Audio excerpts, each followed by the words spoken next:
Hi, everyone. Good afternoon or good evening, depending on where in the world you happen to be. I hope this time, most of mine are in the evening. Um, so I hope this one allows more people from Europe, where it's usually in the middle of the night. So hopefully this allows you to join in live if you're able to. So, and of course the replay will be up as well. So how's everyone doing? If you care to, if you want to write in the chat and tell me where in the world you are. Oh, good. Good afternoon, Beverly. I'm answering one of your emails that you wrote in, so I'm glad you're here. Good afternoon. You're somewhere in the afternoon. Anyone else in the afternoon or in the evening? I know in Australia you're in the whole next day. I love my calls with you because I feel like I'm time traveling into the whole next day of my life that I don't know what that will hold yet. So, all right, from California, sunny California today. I think it's finally getting to be spring. I think everywhere a little bit. Hopefully, get a little warmer. Yeah. So, all right. Well, I am going to get started here because I've got some really good questions to answer. I'm going to try and get you guys some relief and get you some, just some help here because I get so many emails and they're heartbreaking. Reading some of the things that you're going through and some of the things that the men are, in essence, putting you through and it's really hard. And when you don't have anyone to talk to, or when you feel like you're all alone and you're isolated and you're the only one going through it, it can be really, really difficult. So hopefully that's what we're doing here. We're providing you with some relief, giving you some perspective and some tools and coping mechanisms and just some new perspective to shift things, to mix things up. And I've got a lot of great questions coming on board today. So hopefully you're going to get some relief. If you've sent me an email, I'll be answering most of them today, as much as I have time for.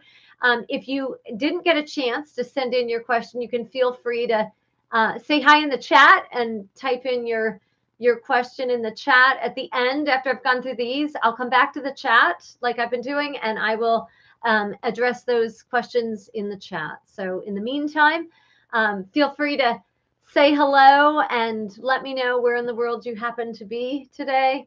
And I love knowing that we can reach out and be close, even though we're still far away. So, all right. So Debbie, I'm answering Debbie's first. Debbie wanted my input on what she's going through. So Debbie, if you're here, feel free to pipe up in the comments. Let me know.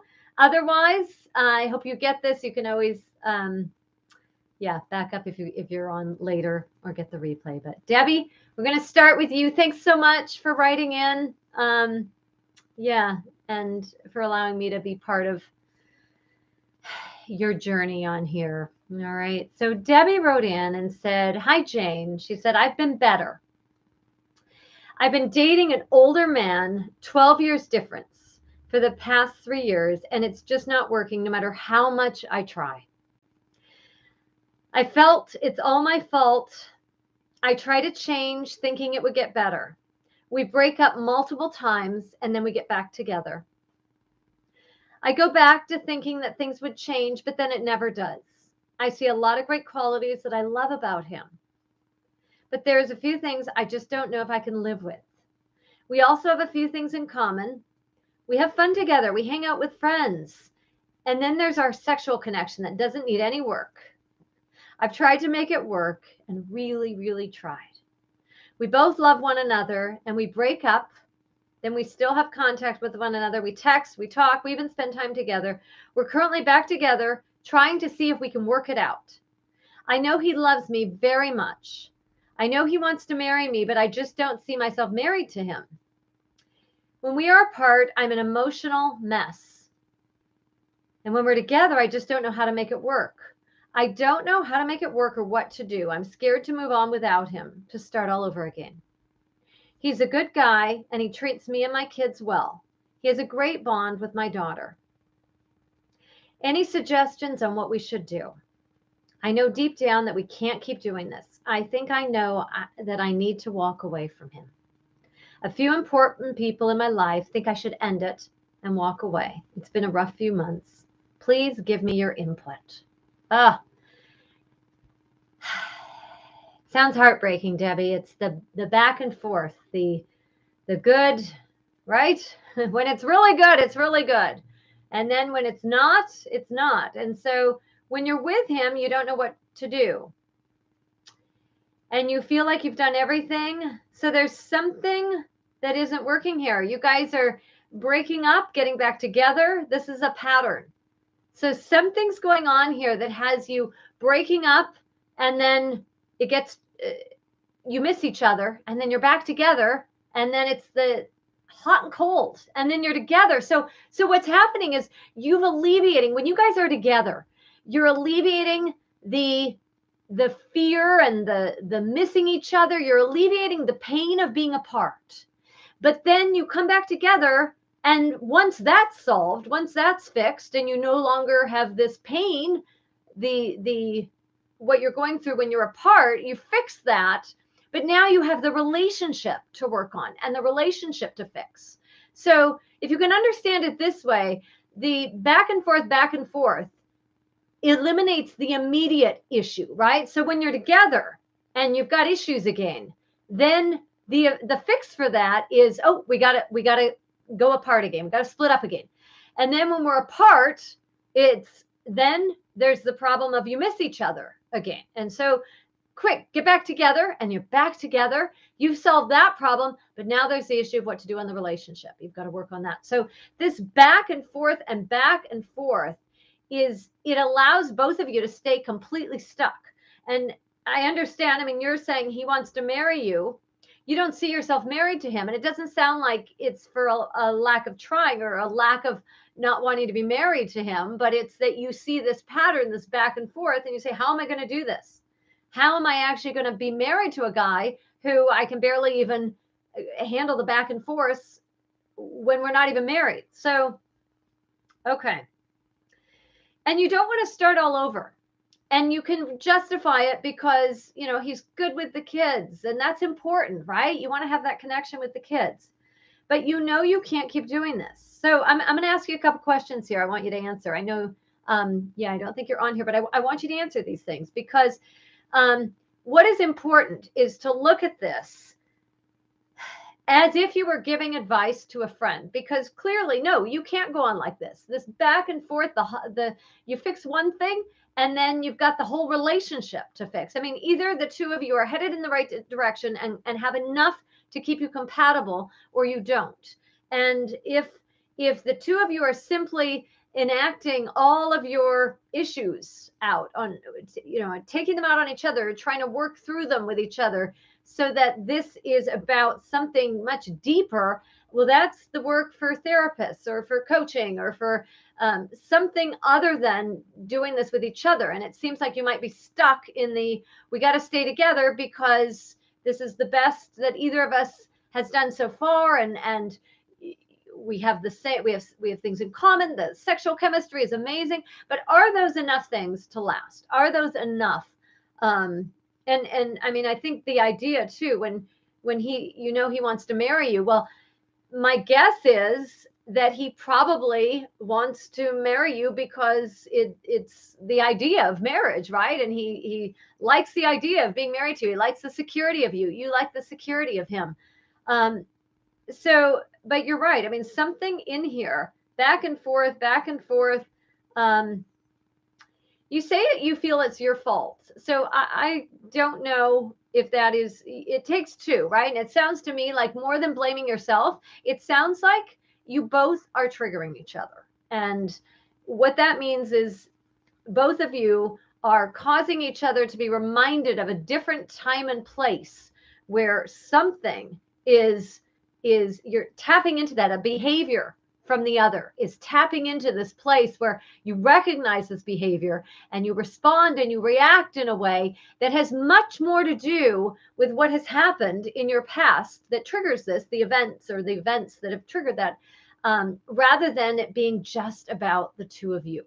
Okay. And so if you can keep that in mind, it honestly sounds like the two of you are almost trying to do therapy with each other, where subconsciously, totally unbeknownst to both of you, but it sounds like there's something like that going on here where the two of you just are caught up in this cycle going around and around and around, and something has to give. You're going to keep doing this. You're going to keep having the same pattern. You're going to keep being triggered by his behavior, and then he's going to be triggered by your behavior, and it becomes this push and pull thing, and you need some relief. You get that relief, you're apart, and then you come back together. So what do you do about all this? Okay, well, sounds like you can talk to him.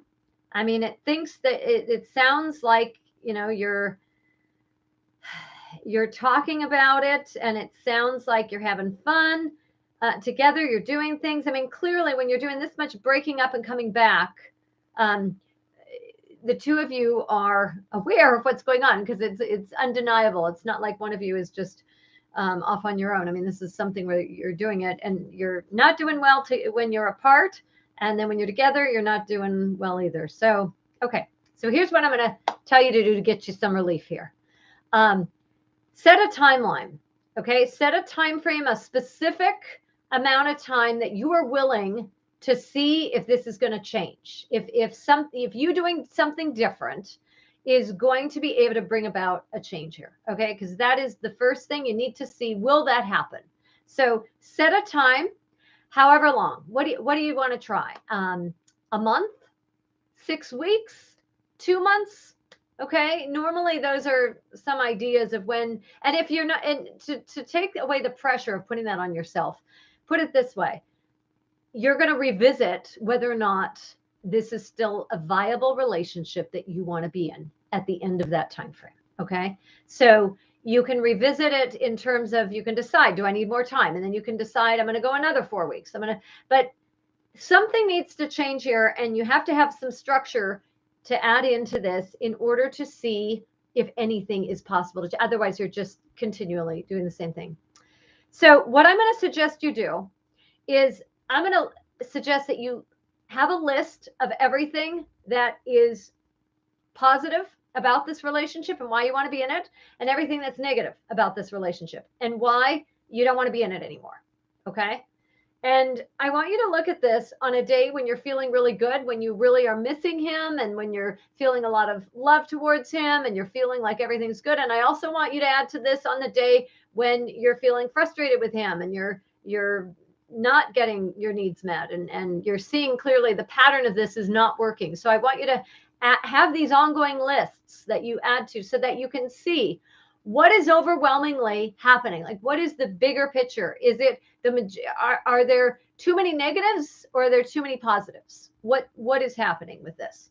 Because if he is just a crutch, if he is just a safe, ironically, a safe place, even with the back and forth, but if he's a fantasy, if the idea of a relationship, I mean, all of these things can be happening subconsciously, but the two of you have to show up and live together and be together and be okay. The two of you have to be able to actually be in a real life relationship where you talk about things, where you deal with things, where you confront issues as they arise, where you talk, communicate when things are coming up for you, and where you're living real life here. And what it sounds like is the two of you are not living a real life together. I mean, you're off playing, doing the fun activities, and sex is great, but in terms of an actual real relationship where you can communicate and talk and deal with real life things as they come up,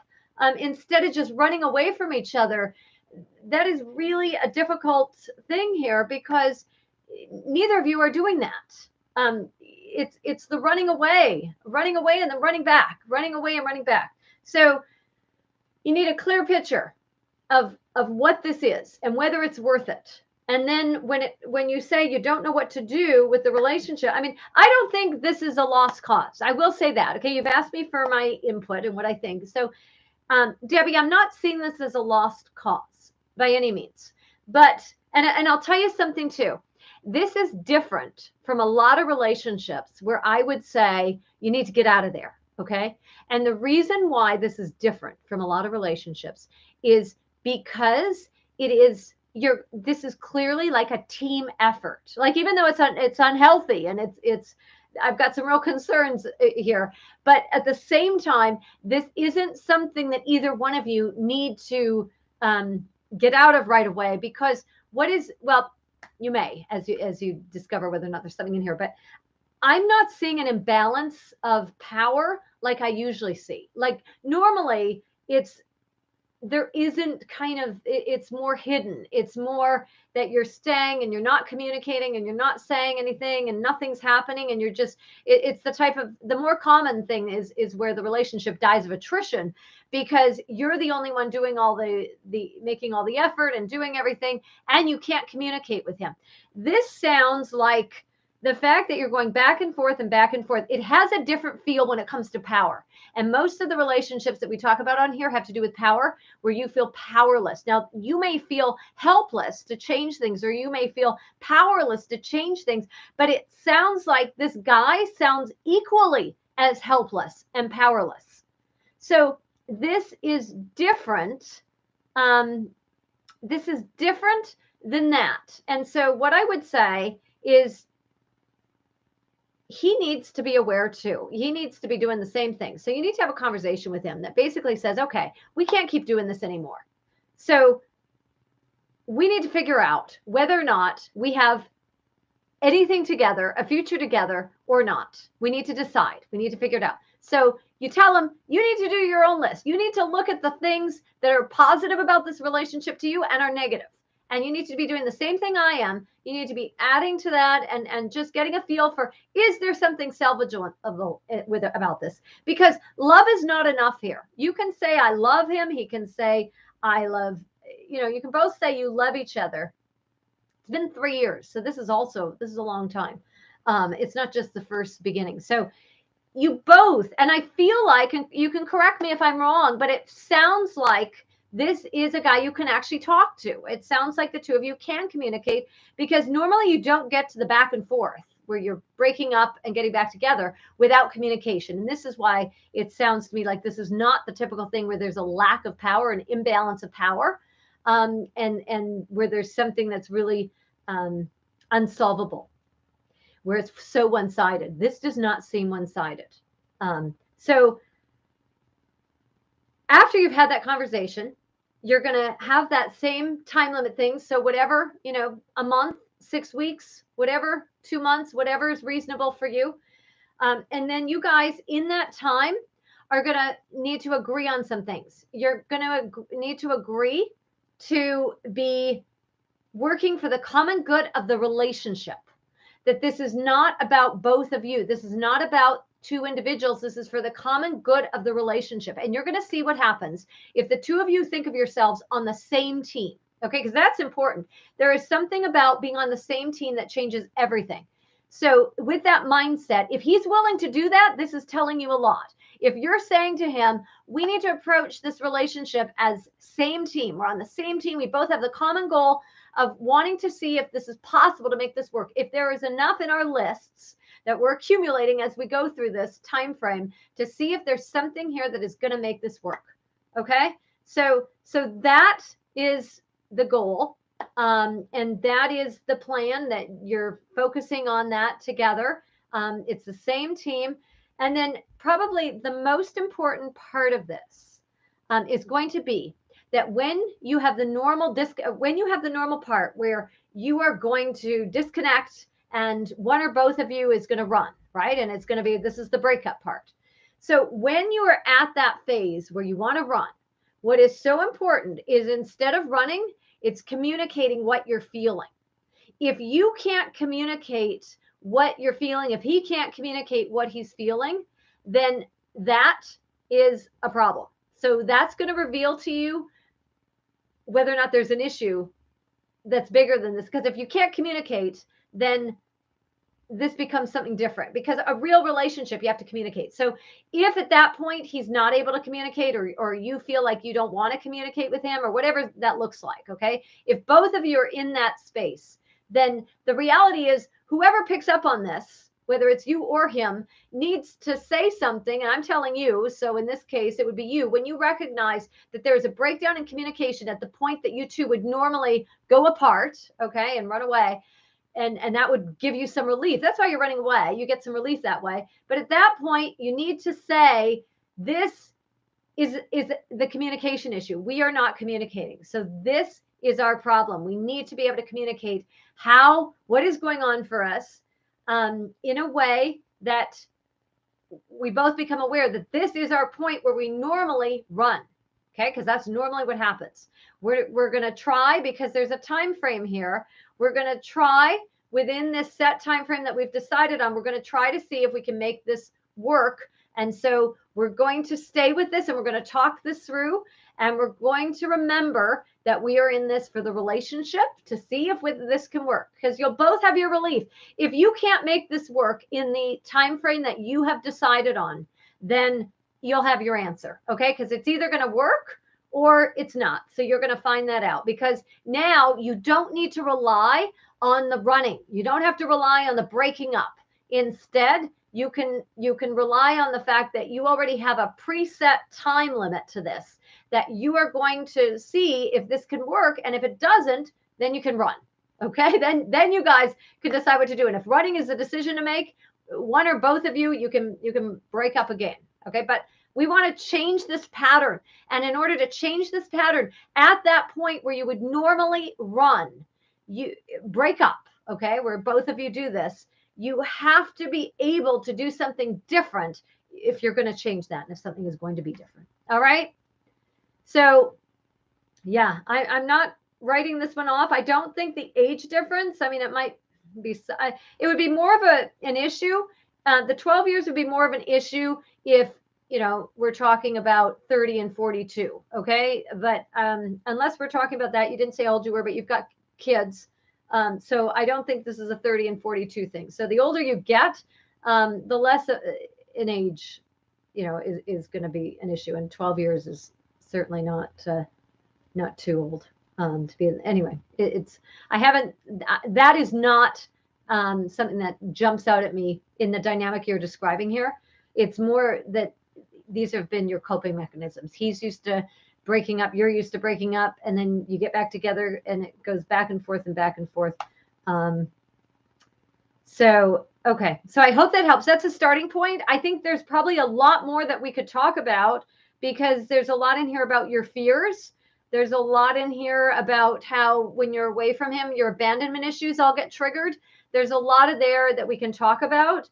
But for now, I want you to try this practical thing that I've outlined there, so that you can see at least what you've got. Okay. Because you need to know, can we communicate? You need to know, is there enough in here to salvage this? Is there enough here? And we'll getting on the same page in terms of we're on the same team. We're going to see within this time frame if we can work on this relationship. Does that change the dynamic? So all of that, we want to see if that works. Okay. All right, Debbie, I hope that helps. I'll probably, you can email me if there needs to be, as a follow-up, and I can answer that on another one further on with some more detail after you've tried that. All right. All right. And thanks to everyone for joining. Hi, Jane from the UK. Nice to see you from the UK. Got Sunshine here. Nice to see you. And as I was saying, I'll be getting to the chat after. And Paula from Toronto, nice to have you here too. I love Toronto. Okay, so now we're going to go to Celestine. Celestine, if you're here, feel free to chime in the chat. Otherwise, you will get this on the replay. She writes, hello, Jane.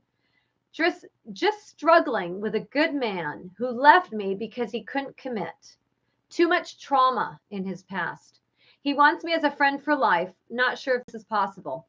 I'm undergoing coaching to heal myself with the goal of reuniting with him one day, or finding someone who can give me what I need for a long-term relationship. Yeah, so I'm really glad, that's going to help you to have someone who can see you and to walk you through this, who's been there, is huge. You need that support if you're going to figure out really to heal yourself, right? I mean, it's yeah, to have that. So that's great. First of all, so I want to say, when you have a man who's gone through trauma, who's been traumatized, who has, yeah, that can be really hard. So the fact that he's a good man, I don't doubt that he's a good man.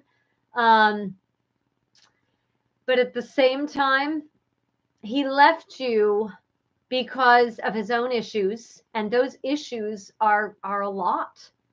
Trauma, any kind of trauma influences everything, and we're just learning the extent that things have traumatized us. It used to be just normal things that happened to us in our childhood, just part of growing up, would have just been considered the norm, right? And these things would have been considered like no big deal. Everyone goes through it, right? And we would have been told to just, you know, suck it up and move on. Well, that's not the case. It's not working to suck it up and move on. It's not working at all. And especially men are starting to realize that as they're allowed to have feelings more and more, they're realizing that's not an answer. That doesn't fix things. That doesn't make things better. So when you are dealing with a man who has, yeah, a lot of trauma, and he can't commit because of that. I mean, he feels pressure, obviously. He doesn't feel up to it. He feels like he's going to feel like a failure. He doesn't want to hurt you. He doesn't want to be responsible for leading you on. I mean, these are themes that come up every single day on my calls, and they're very real. I mean, all of these things are what keeps a guy. I mean, they have immense pressure to be the man, to be that guy who supports you, who's strong, right? I mean, men had just been brought up with that deep programming. You are not a man if you're not strong. And the definition of strong to them was not a man who can feel feelings, who can cry, who can express themselves, who can talk. A man with strength meant he could suck it up and not feel anything. It meant that he could be the guy who doesn't cave to his feelings, or who, just the messages, and the way that he learned to be so stoic, and the way that he learned to keep everything inside and not admit to himself what he was even feeling, not allowing himself to feel anything at all. I mean, that is just traumatic to begin with, to be a little boy growing up in a world where you're feeling everything, but you're being told you can't. So yeah, it's no wonder. And I mean, what you see when you see anger, and when you see acting out, and when you see all these behaviors from men who are grown men who should know better, well, they don't. And so this is why you see men who appear in all different stages and responses to that trauma. And some of them are abusive. Some of them are depressed. Some of them are absolutely traumatized. Some of them, are completely emotionally unavailable and show up as in denial. So all of these are a result of that. It sounds like the fact that he left you because he wouldn't commit, I will honestly tell you that is probably the best thing that happened for you, because I talk daily with women who have a guy who is keeping them on the fence, who has not left because he can't commit, but still is there present in the relationship and cannot commit. So that is a whole different thing, and much harder on you. The honesty, I don't know how he left, or what he communicated, but being able to leave when you can recognize that you are leading someone on is so much better, because it frees you. He is freeing you from having the hardest time of having to be the one to let him go. Okay, so I know it's hard, and of course you're struggling with it, because obviously, I mean, we never want it to end that way, but clearly he recognized that he's got deeper issues and deeper problems than he is able to show up in a relationship with. So I actually think, yeah, I mean, the fact that he can recognize that at all and do the right thing here, even though it's painful, it's better for you in the long run. And again, that's why I'm glad you're getting some help for that, because that's huge. Okay, so on the part, he wants you for a friend for life. Not sure if this is possible. Yeah, I mean, maybe after some time you'll be able to be friends with him. I would communicate to him, if this is too hard for you, I would communicate to him that, it's hard to be friends with someone who could break your heart, like, who you feel heartbroken over, where you want more from him. It's hard to be friends with that. So I would just be honest with him and let him know. I guess, and the question is, what do you want?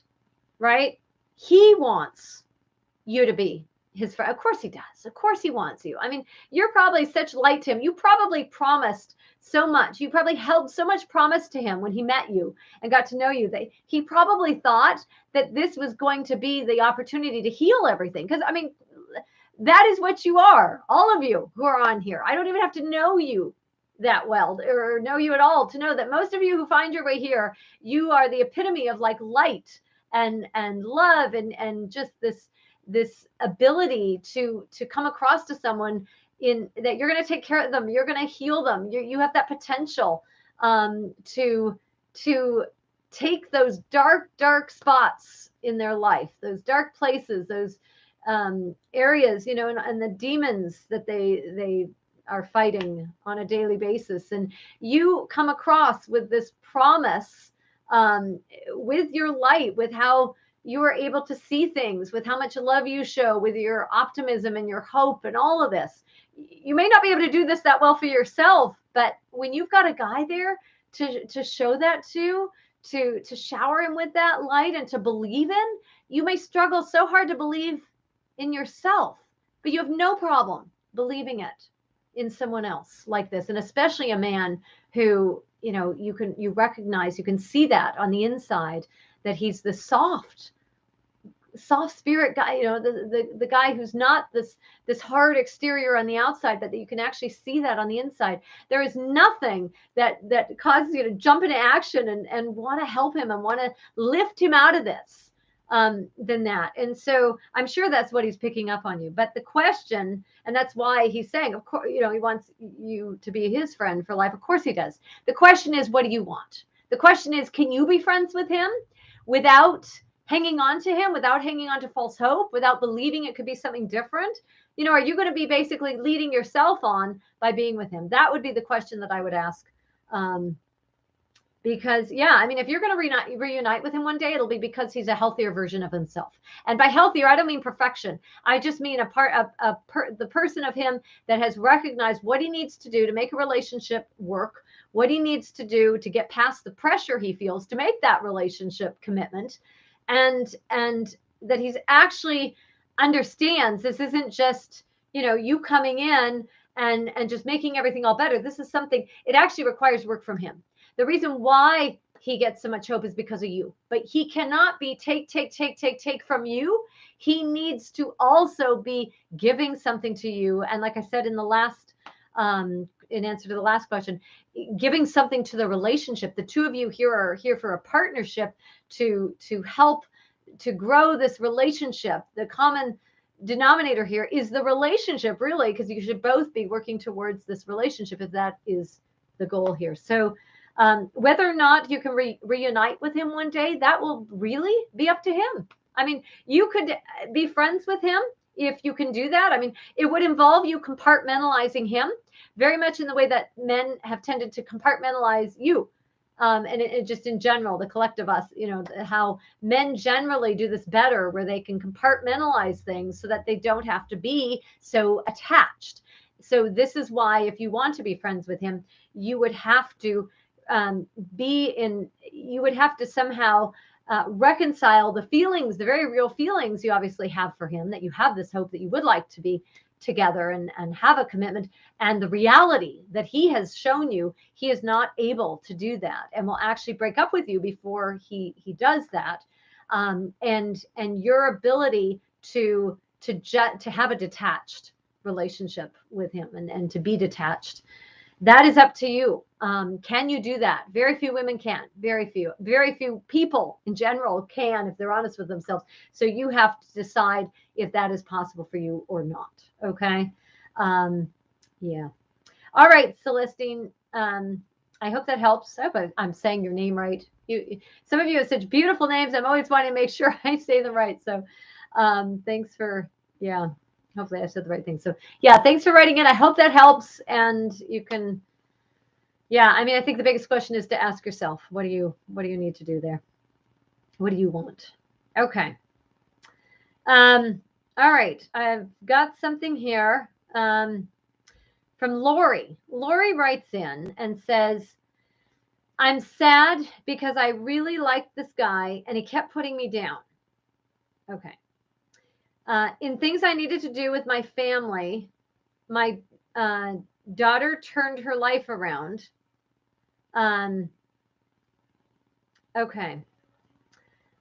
So let me go back and read this better. He kept putting, okay, so this guy kept putting you down in the first place. Okay, and things I needed to do. So basically, he is criticizing the things that you're doing with your family, especially your daughter that turned her life around from prison. Okay, so your daughter was in prison and you were doing some things that helped her to turn her life around. So you needed time with her since she's been out. Okay, so she got out and you were able to help her. And so he was putting you down for these things. Okay, and you really like this guy, but he's putting you down for doing those. Now, I want to be clear, there is a way to communicate differences of opinion. Putting you down is not one of them.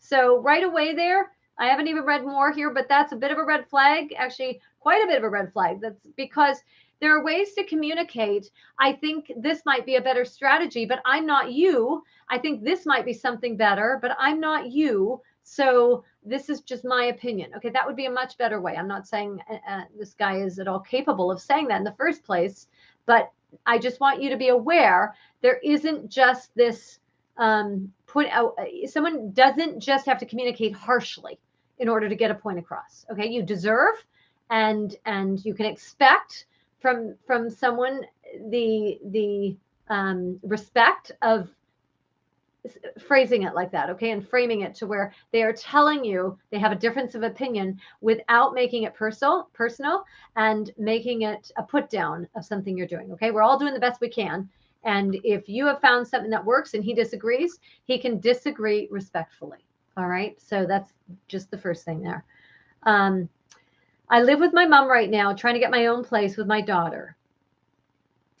I've lost several years without her, plus them. So it sounds like you are having to defend that. You don't have to defend that to me, okay? Whatever happened, whatever circumstances happened, that your daughter ended up in prison. I'm sorry for those circumstances. That's tragic. But whatever those circumstances, yeah, you need to have that time with her, and you don't have to defend it. If you're there for your daughter, there is no need to defend or to explain or need to justify. You're there for her, okay? And that's more than I work with a lot of daughters with mothers who are not there for them, okay? And the fact that you're there for her is huge. And so you don't have to defend it. You don't have to explain it. You don't have to do the tough love route. Again, I don't know the circumstances, but just the fact that you show up as a loving mother when she's out is big, okay? And that matters. And that is more healing, and that has more of an effect than almost anything you could do. So no need to defend that. All right. He pushes his own family away. So this is becoming clear. He pushes his own family away. He wants you to do what he does. He has decided that this is the way you do it. And in his male dominant, powerful role in your relationship, he is showing you that what he's doing is better, but it's not better. I can guarantee you it is not better. He pushes his family away, and he has a daughter and grandkids, which he doesn't see. Okay, so don't ever take advice from this guy. Okay, don't give him that level of power or don't look up to him, because he has a daughter and grandkids, which he doesn't see. Okay, where's the connection in that? Where is the good, the happiness? Where is anything in that? Now, I don't know the details, but I'm just telling you when I'm reading between the lines, because I hear a lot of these. I don't think there's a scenario I haven't heard of. So a lot of these, I know other details in typical similar scenarios. And so that's what I'm saying here, is that obviously there's issues when he doesn't see his grandkids and his own daughter. Okay, and that's a problem. His wife passed away years ago. He's now raising their son, his teenage son. His daughter lost her mom, and he didn't know how to handle all that. Of course he didn't. He had a girlfriend before me. He adores me and we have chemistry, but the way he talks, he puts me down. He wants my attention. If I don't text or call, he thinks I'm with some other guy. He has trust issues, obviously, and he wants control. He tells his son what to do. He bosses him around and intimidates him. Okay, that is just heartbreaking. I have such a heart for kids, and especially boys, because what he's doing is recreating a pattern in his son that unless his son has support and other resources and other help, his son is going to respond in the same way he has. And his son is going to follow right in his footsteps with what he's modeling to him. And that is tragic. That is tragic. So, yeah, that's really hard.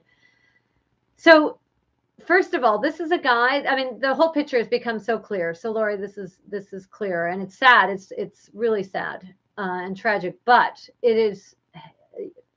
Yeah, and I can see why you're sad too, because yeah, he treats you. So the issue is that he is, yeah, because you say he adores you, you've got chemistry, but it's the way he talks to you. It's this power, the way that he puts you down. He comes across. He doesn't respect you in the way he talks to you. This is a guy who, it sounds like, has some issues with women. Obviously, he feels threatened, or he feels like he needs to be in control. He comes across, yeah, he wants control. He has trust issues, right? And so he's hiding behind some wall that has him, you know, it has him okay not seeing his daughter and his grandkids. I mean, if someone is not seeing their grandkids and their daughter, when you do everything you could to try and repair that relationship, like if there was some kind of a rift that was preventing you from seeing your daughter and grandkids, or if it was something of your own where you were just upset at some behavior or something that happened, I mean, wouldn't you be the bigger person? And wouldn't you look at that and see what is worth not seeing my kids and my grandkids? What is worth that? So obviously this guy's proud. He's obviously, he doesn't know what to do. I mean, he's hurting. He's clearly hurting. I think that's the sadness you feel. You feel sadness for you, but I think you also feel sadness for him and the sadness for the situation. Because yeah, I mean, the situation is awful. And so he's lost his daughter. He's lost the grandkids. He doesn't see any of them at all. And yeah, he didn't know how to handle that. So I mean, that makes sense too. It's tragic, absolutely tragic that he lost his first wife. But what's sad is how the kids are suffering as a result, because he didn't probably know how to ask for help, didn't know how to ask for what he needed, and wasn't able to recognize what he needed. And he probably thought he could do the tough guy approach, and that he would be able to handle it and just do it on his own like he's handled anything. But he obviously couldn't. The feelings, and his wife probably filled a big void there with raising the kids and being there for the kids. And now he's got his own, and he was left to raise them. And his daughter, yeah, she lost her mom. So I mean, it sounds tragic all around, and he's repeating the same pattern of probably the only way he's ever known to be treated. He's treating his son that way. So yeah.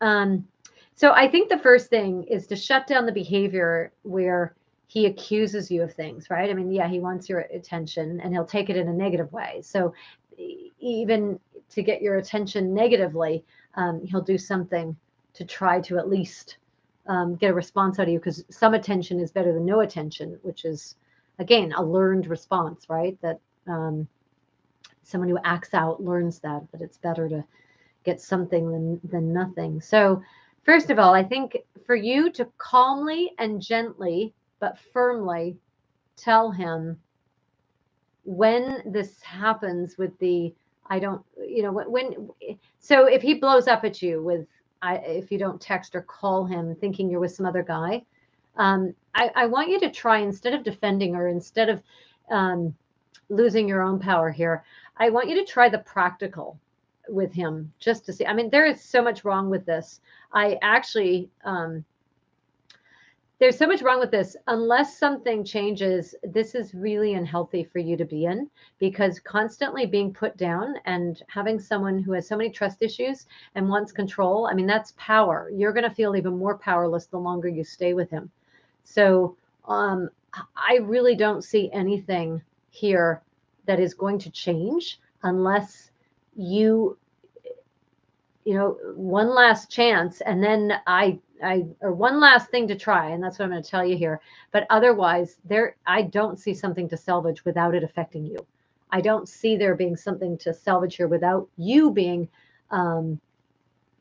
irreversibly affected with him, so that you're just going to be more and more in that downward spiral. I know all about this power piece where you start up, okay, and then, there's a tone in here of defending even what you're doing with your family or your daughter, when clearly you're doing the right thing compared to, you've still got a connection with your daughter. You've still got something there, even if it's not perfect. I mean, the connection, he hasn't got any. He's got this estranged relationship with his grandkids and his daughter. That's tragic. So first of all, I'm so glad you wrote to me. I'm so glad, Lori, because I want to turn this around for you and remind you, you know what you're talking about here. Okay. You're not perfect, I'm sure. And, you probably don't even know what you're doing or how, if this is going to work. But what I do know is that you need to be, you need to have it confirmed for you. You need to feel empowered that you are doing things much better than this guy who comes in and tries to tell you his way's better, that he knows what he's talking about, and you don't know anything you're talking about here. Okay. So the only thing that will work, and that is again up to him. There are no guarantees with this, because you can only do so much. The rest is up to how he responds to that. And whereas a lot of men will respond to a shift in you, and that's why you do hold the power here in being able to do something different, try something different, to see whether or not you can have someone who has such trust issues and so many things around control, where he wants that control and where he feels that he has a right to even put you down and to, because that's what's personal, instead of just voicing his opinion. That's my concern here. So the change, the shift that can happen is by you standing up for yourself in a way that is, it's more about you. And so I don't mean like standing up to him. I mean that standing up for yourself, in that when, for example, if you don't text or call and he says something, and he goes on a, barrage of words or something where he says you're with some other guy, this is where you would say to him, I'm not with some other guy, and you know it, and something like that is short, to the point, or we both know I'm not with some other guy, or, something short, to the point, but that shows that the absurdity of such an accusation, and brings the power back to you with just something short, to the point, without long drawn out explanations, without digging in and defending yourself. There is no need to defend yourself to any of these things. It is simply, you just say whatever you need to say, and that's it. And if he wants to, so the problem is, he may want to talk about it, because if he doesn't get the right response from you, he's going to want to get that power. Okay. And this is why, unless you saying that can shut him down, unless he stops when you say that eventually. Okay. So I wouldn't expect this to happen immediately, but when you say that to him and he learns from you in a short amount of time, and again, I honestly, I would give yourself 2 weeks max on this. I'm going to tell you your time frame, depending on how much you see him or how much you talk to him. I don't know, but I really think it doesn't matter here. I think 2 weeks, because the problem is, I don't want you to get caught up in more of a downward spiral here where you lose any more of yourself. I think you already have. I think being with him has already done that, except I am glad you wrote to me, because it's the ones who I never hear from that I worry about. And I hear from them after the fact. And those are the ones where we can't do anything to change it. I want you to see. And that's my whole point of you trying anything. Otherwise, I'd say with this guy to walk away. But I want you to see first who he is when you actually try something that is usually the only thing he'll respond to, which is you standing up in your own power and telling him, instead of being on the defensive, simply telling him, no, that we know that's not true. I'm not with some other guy, in response to that. And if there's something else, if he puts you down to get your attention, you can say to him, if you need something, just talk to me like a normal human being. It would be much better if you communicate with me, just say what it is that you're feeling, or say what it is. If you want my attention, I'm all ears. I do better if you don't, hit me over the head with it, or not literally. But I mean, if you say something to him that reminds him that you see him and you know what's going on underneath, that is going to, um, be intimidating to him. But what I'm hoping is that I want to change the energy here in your dynamic, and that is the key thing. So I'm hoping that giving you a little more of your power here will allow you to, because clearly, I mean, you see him. He may think that he's not, he's able to hide the fact that he's got these trust issues. He wants control. He puts you down to get your attention, and all this. You may think that he's, just, you're not seeing all this, but you obviously are. But my concern here is that if there is any someone who puts you down, that can often lead to other kinds of abuse. I mean, putting you down like that and treating you like this is like, it sounds like it's emotionally abusive, really.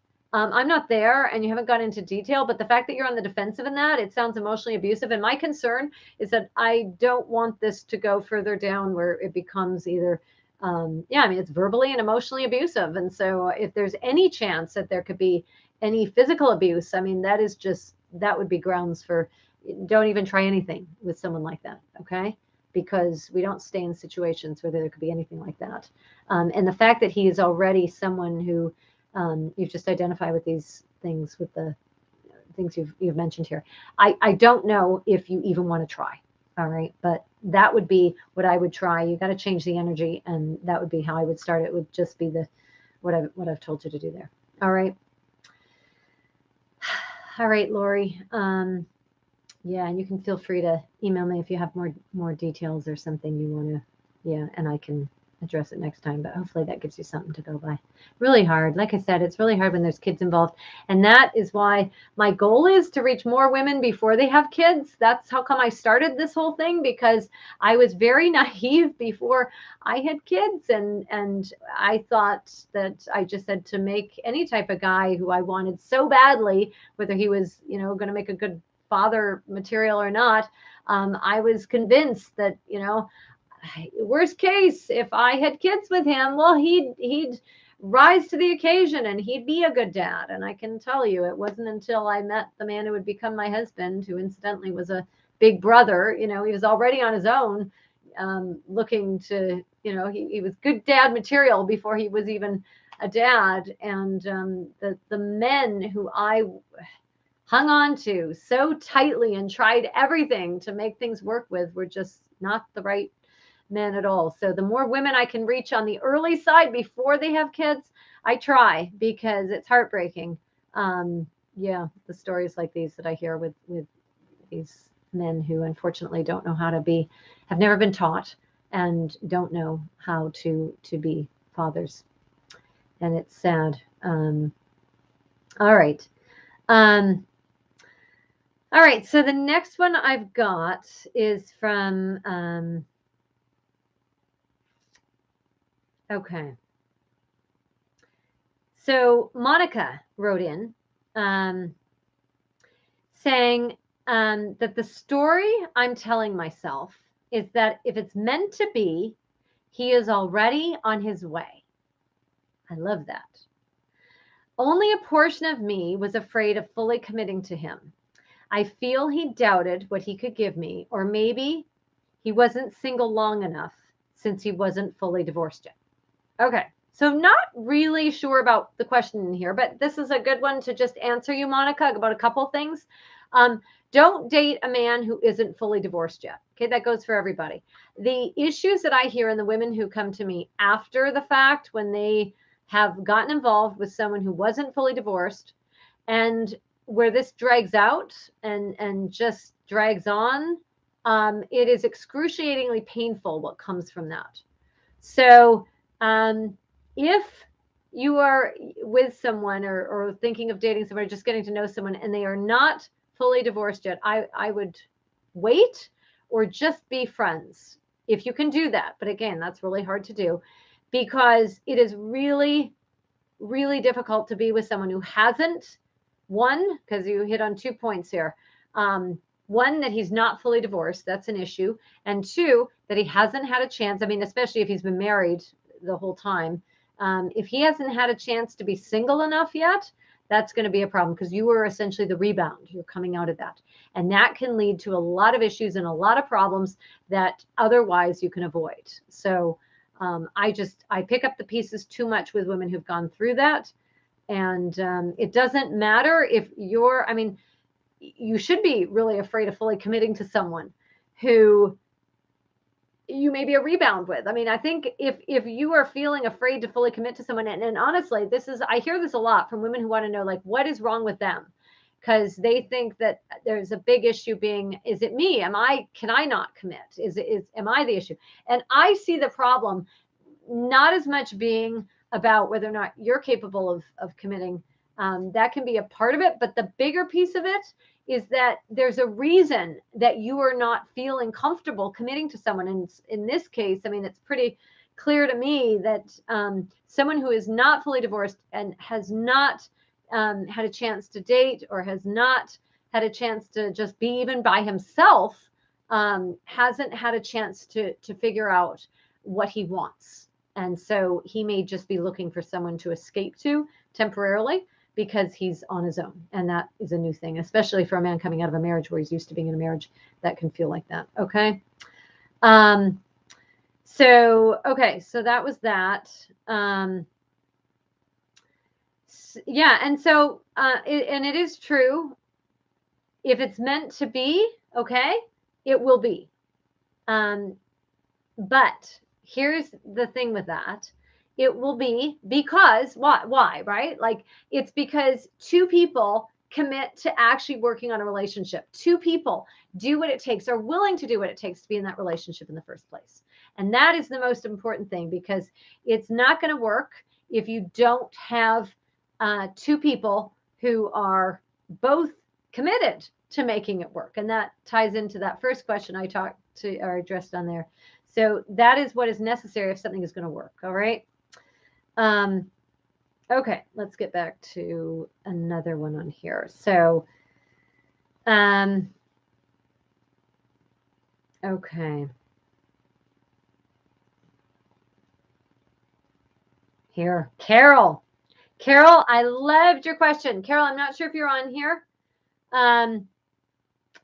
But yeah, Carol, this was a really good one. Carol wrote and said, how do you get over your soulmate?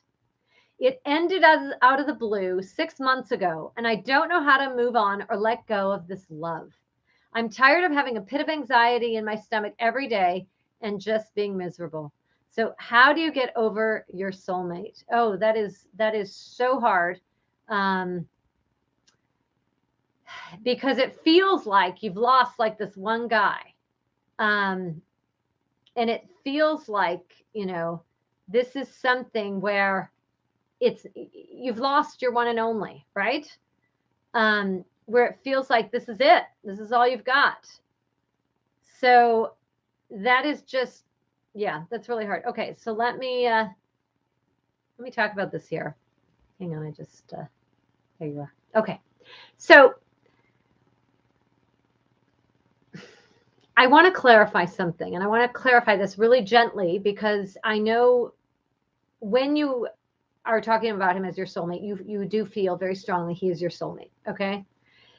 And so I don't want to minimize that feeling, and I don't want to minimize that. And I don't want to make light of the fact that you feel like this is such a heavy loss because he was your soulmate and you lost your soulmate. But I have to point this out to you, that a soulmate is someone who is able to be there for you and respond to you, and is essentially your soulmate because you are both on the same page. You're both compatible. You're both here together. And so if this guy was your soulmate, the fact that this ended out of the blue 6 months ago would not have happened.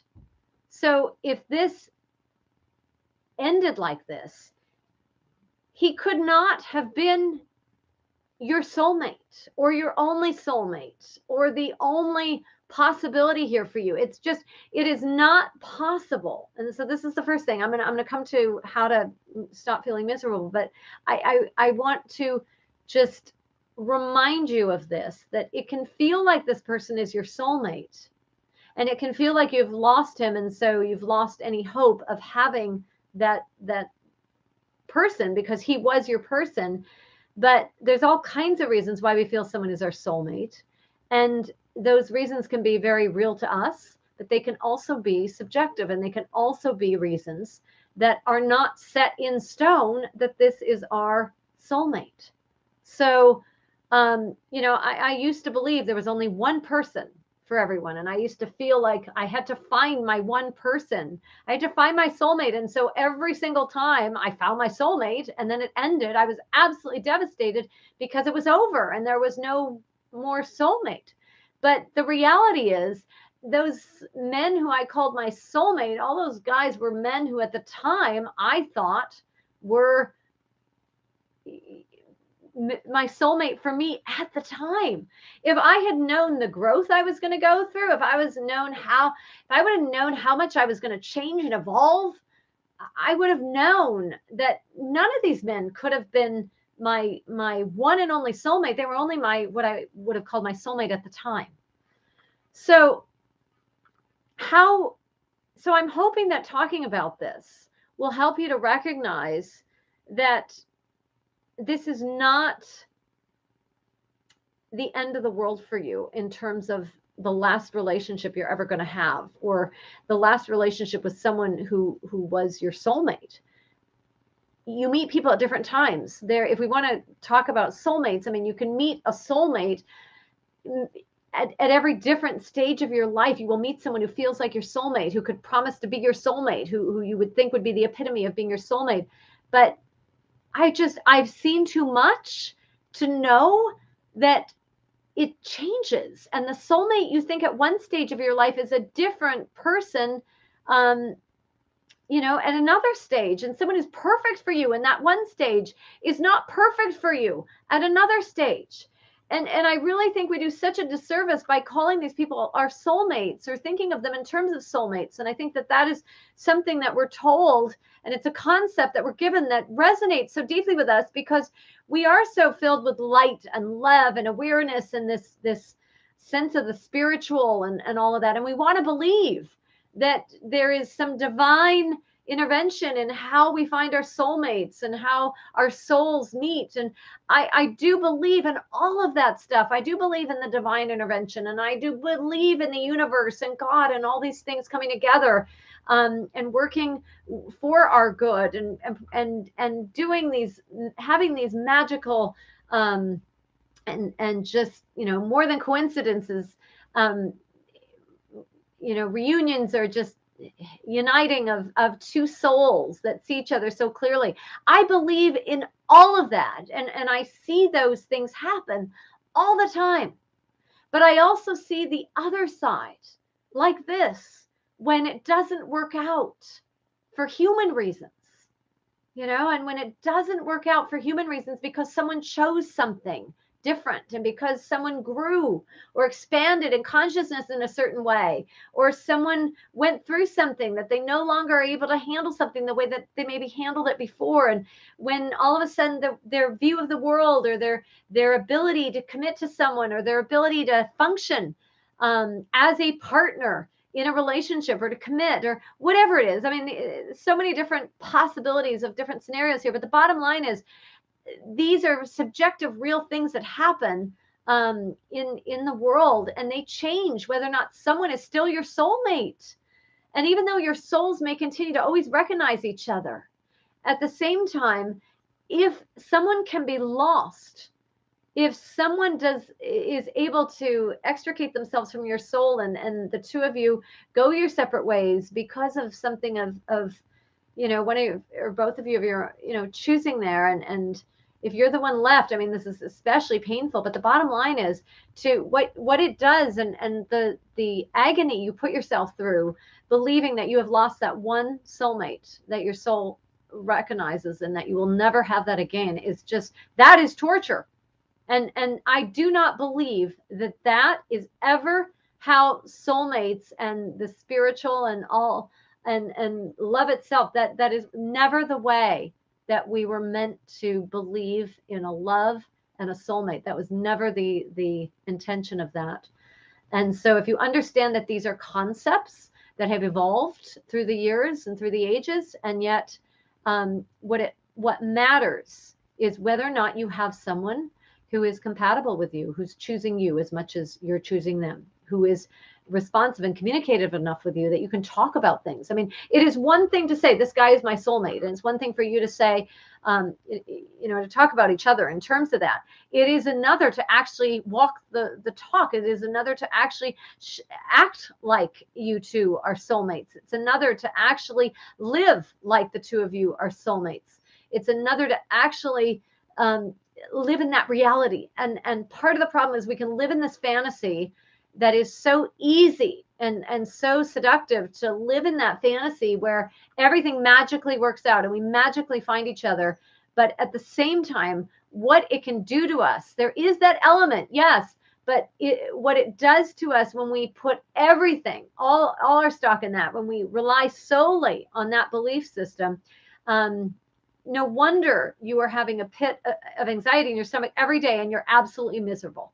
No wonder. I don't know of anyone who could not be that way, based on that kind of a rigid belief system that has you believing that love could be so cruel, or God or the universe or whatever, the universe, or souls that recognize each other, all of that. There's such a cruelty inherent in that.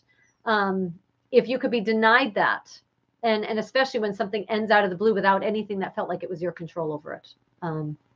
So how to move on or let go? First of all, just recognizing here that's a very real thing, that this, it is almost impossible to move on and let go of feeling love for someone if you feel like you have lost your soulmate. So first of all, it's taking a good hard look at that.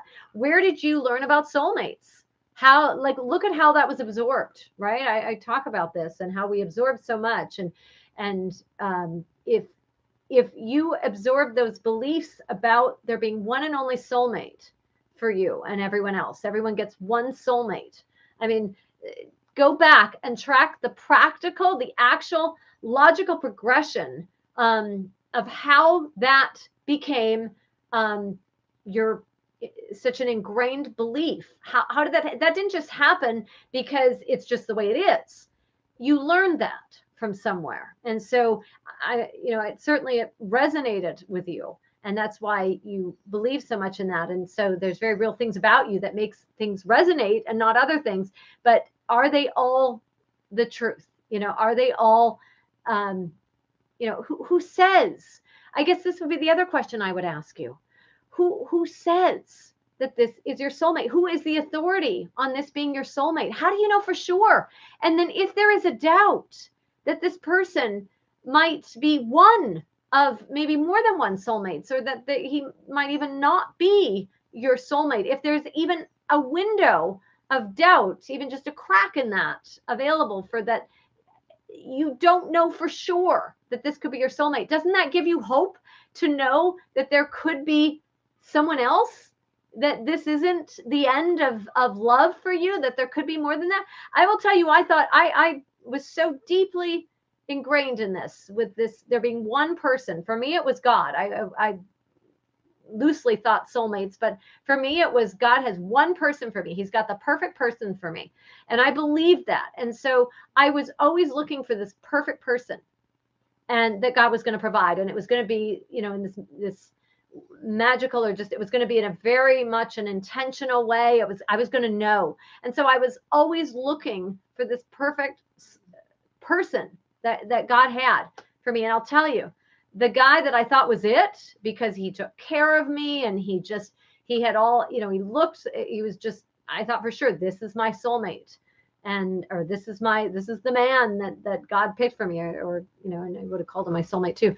You know what? He was one of the worst guys when I look back. I stayed with him. He's what launched this whole thing for me, because I was with him for almost 3 years. And I should have left after the first 3-4 months when things started changing. And I've told that story many times. You can find it on the blog. But the point is that what we do to ourselves with this is just it's horrible what we do to ourselves when this happens. It's just it is so hard on us when we have this belief system.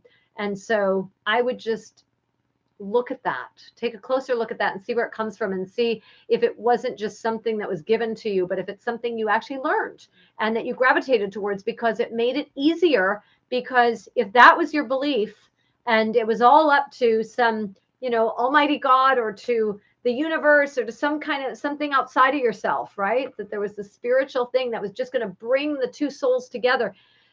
If that is all it is, then, all you can do is just wait and let it happen for you.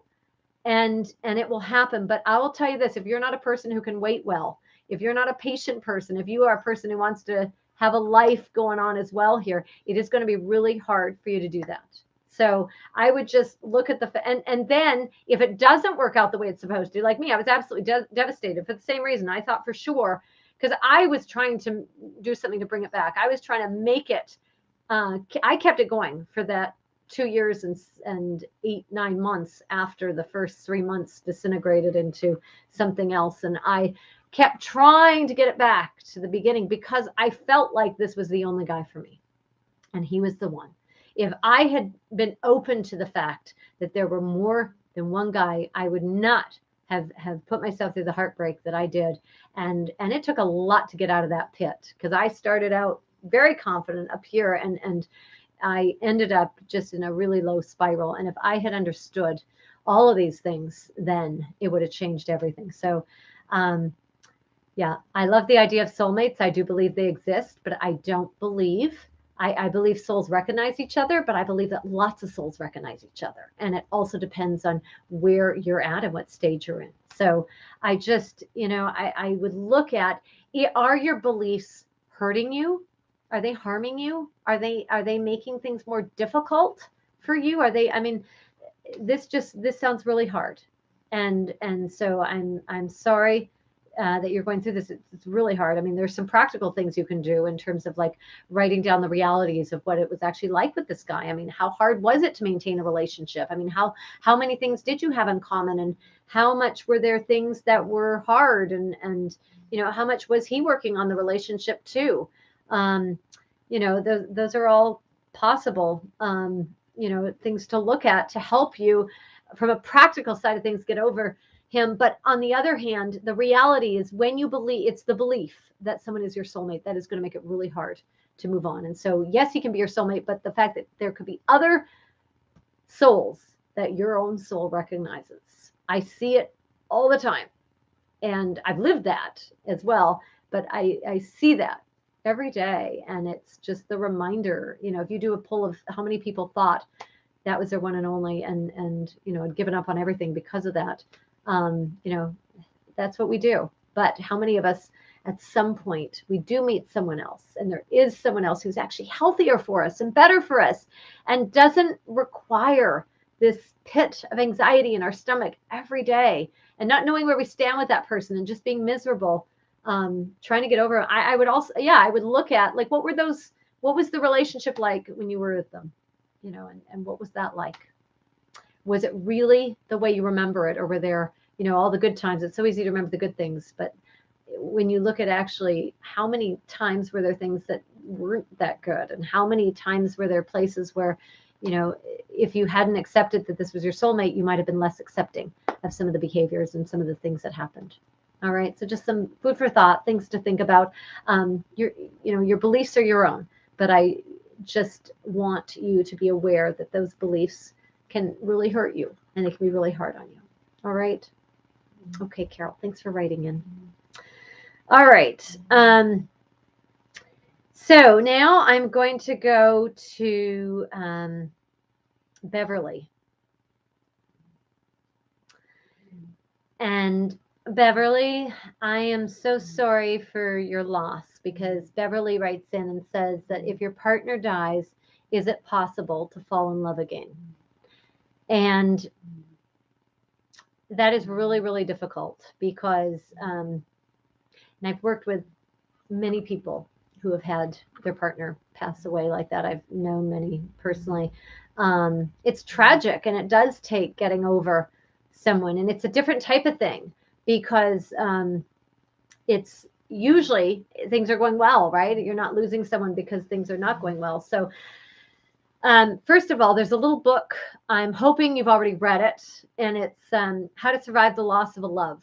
I read that book when it's for actually, and this it's the oldest thing. This thing's been around forever. It was old when I stumbled upon it, but it helps. It's for this situation where someone dies, but it's also for loss of a relationship. When the person is still living and you've lost them because they've left. So either way, it's a really good little book. So I hope you find that.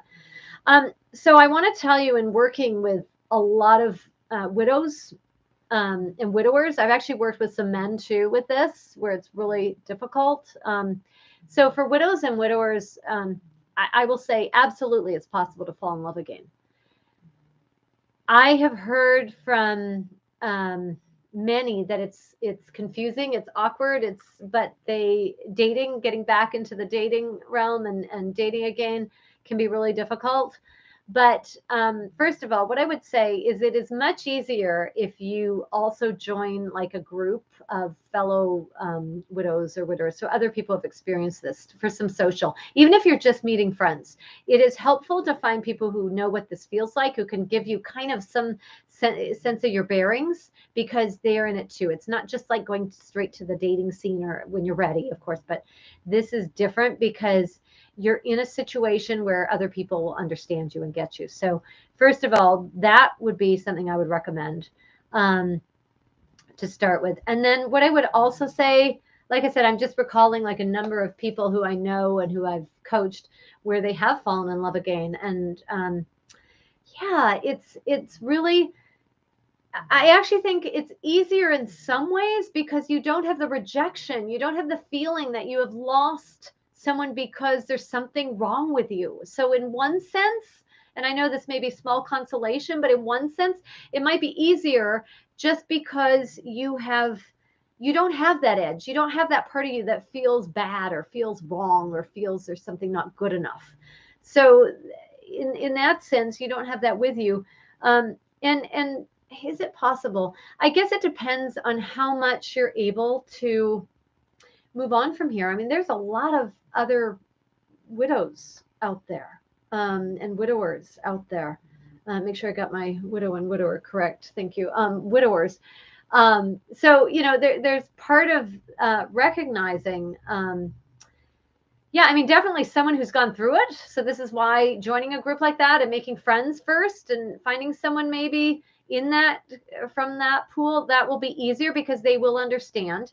But yes, it's possible to fall in love again because you obviously had love in your heart the first time, and you'll have love in your heart again because you can recognize love, and you had love and you've experienced it, and you're not kind of left with the pick me feeling that some of us can have, where we feel like we have to find someone to validate us. You've already done that. You've already got that. So I would honestly recommend you looking for a friend that you can build something with, because that will be the easiest with those who've lost someone like this to death, who've been trying to find someone again to fill that void and to recover from that. That is what I recommend, is to start with a friendship. Just be looking for friends, people who you can relate to and get along with well as a friend. Let that friendship build the foundation for something more.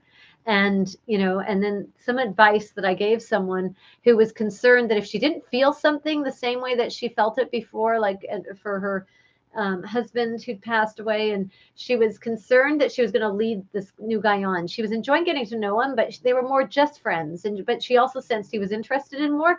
And the advice I told her that I gave her, to say to him if she felt like it was going too fast, or if that she wasn't ready yet, didn't know how she felt, didn't know if she was actually falling in love with him, or wanted anything more than friends, was to simply say, I'm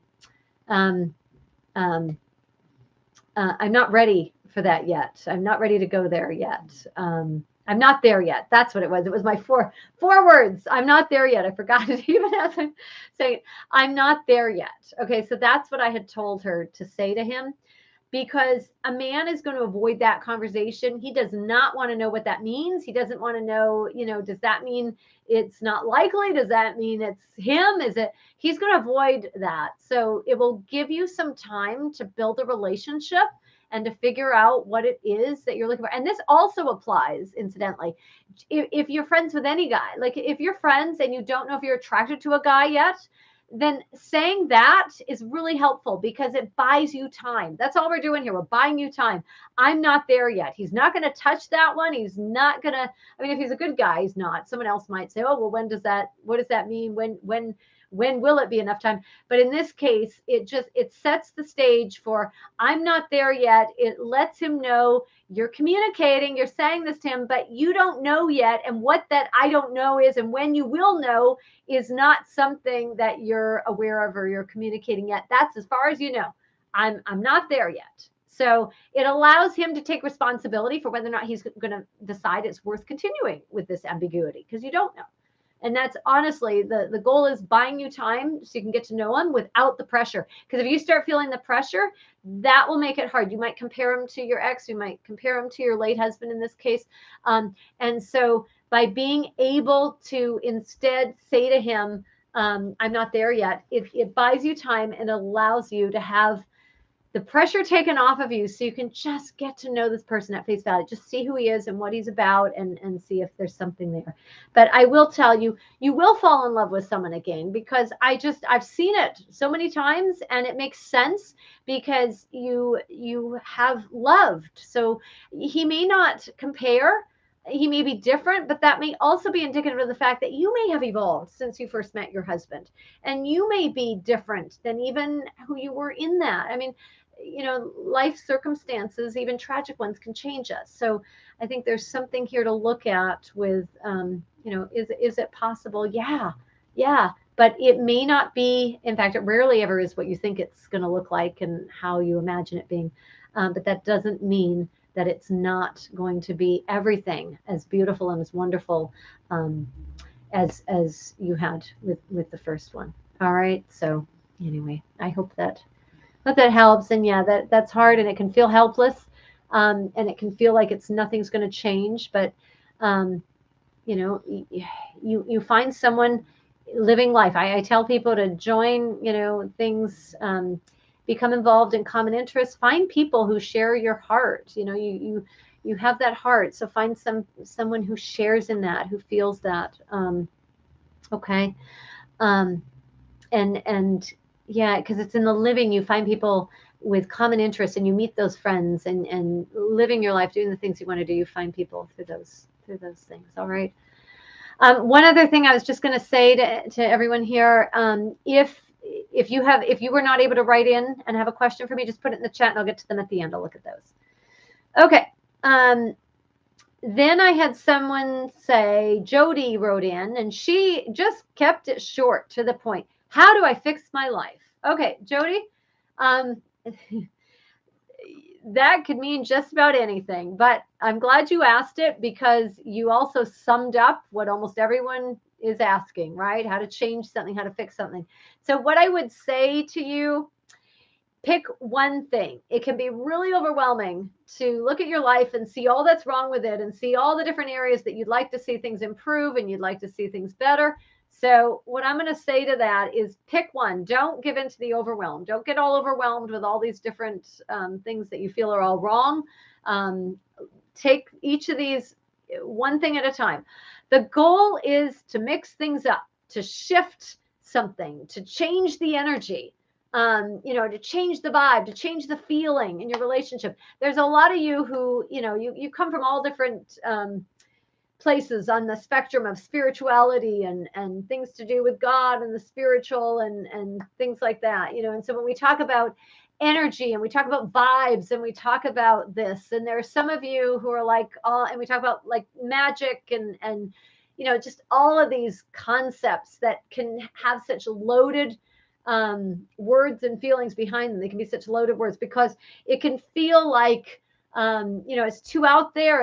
It's not out there enough. I mean, depending on where you're at, right? So here's the common answer on when I'm talking about changing up the energy, right? Or shifting the vibe, or making things happen. So what it is, right? Or raising the vibration, right? All of these things. I believe in all of these together, because if you think of it this way, right? So energy, like, you are attracted to who you're attracted to because that person lights you up. They have it's in their demeanor, it's in their aura, it's, I mean, all these terms, right? They are all saying the same thing.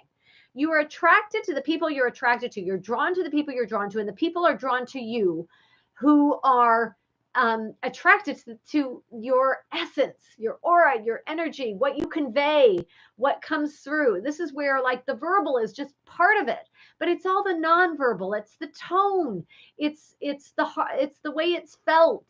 And the more sensitive you are, the more you are going to pick up on energies, and you're going to pick up on this aura and essence and all this stuff, right? So men are no different. They're going to pick up on things, and they're going to be attracted to different energies. And when you are in touch with who you are, and you know who you are, the more clear you are going to convey that kind of an energy. So the more you can do to get to know yourself, the more you can figure out, like, who am I? What am I doing here? What is my purpose here? And some people, purpose can feel like a loaded thing. So, I do better working with people when I don't phrase it with the cliche words, because they can be triggering, right? I know there's many people I work with. I never mention things like, like those words, because they can seem like, what is your purpose? Well, that can seem like they can freeze with that, right? Because they're supposed to know, what is my purpose?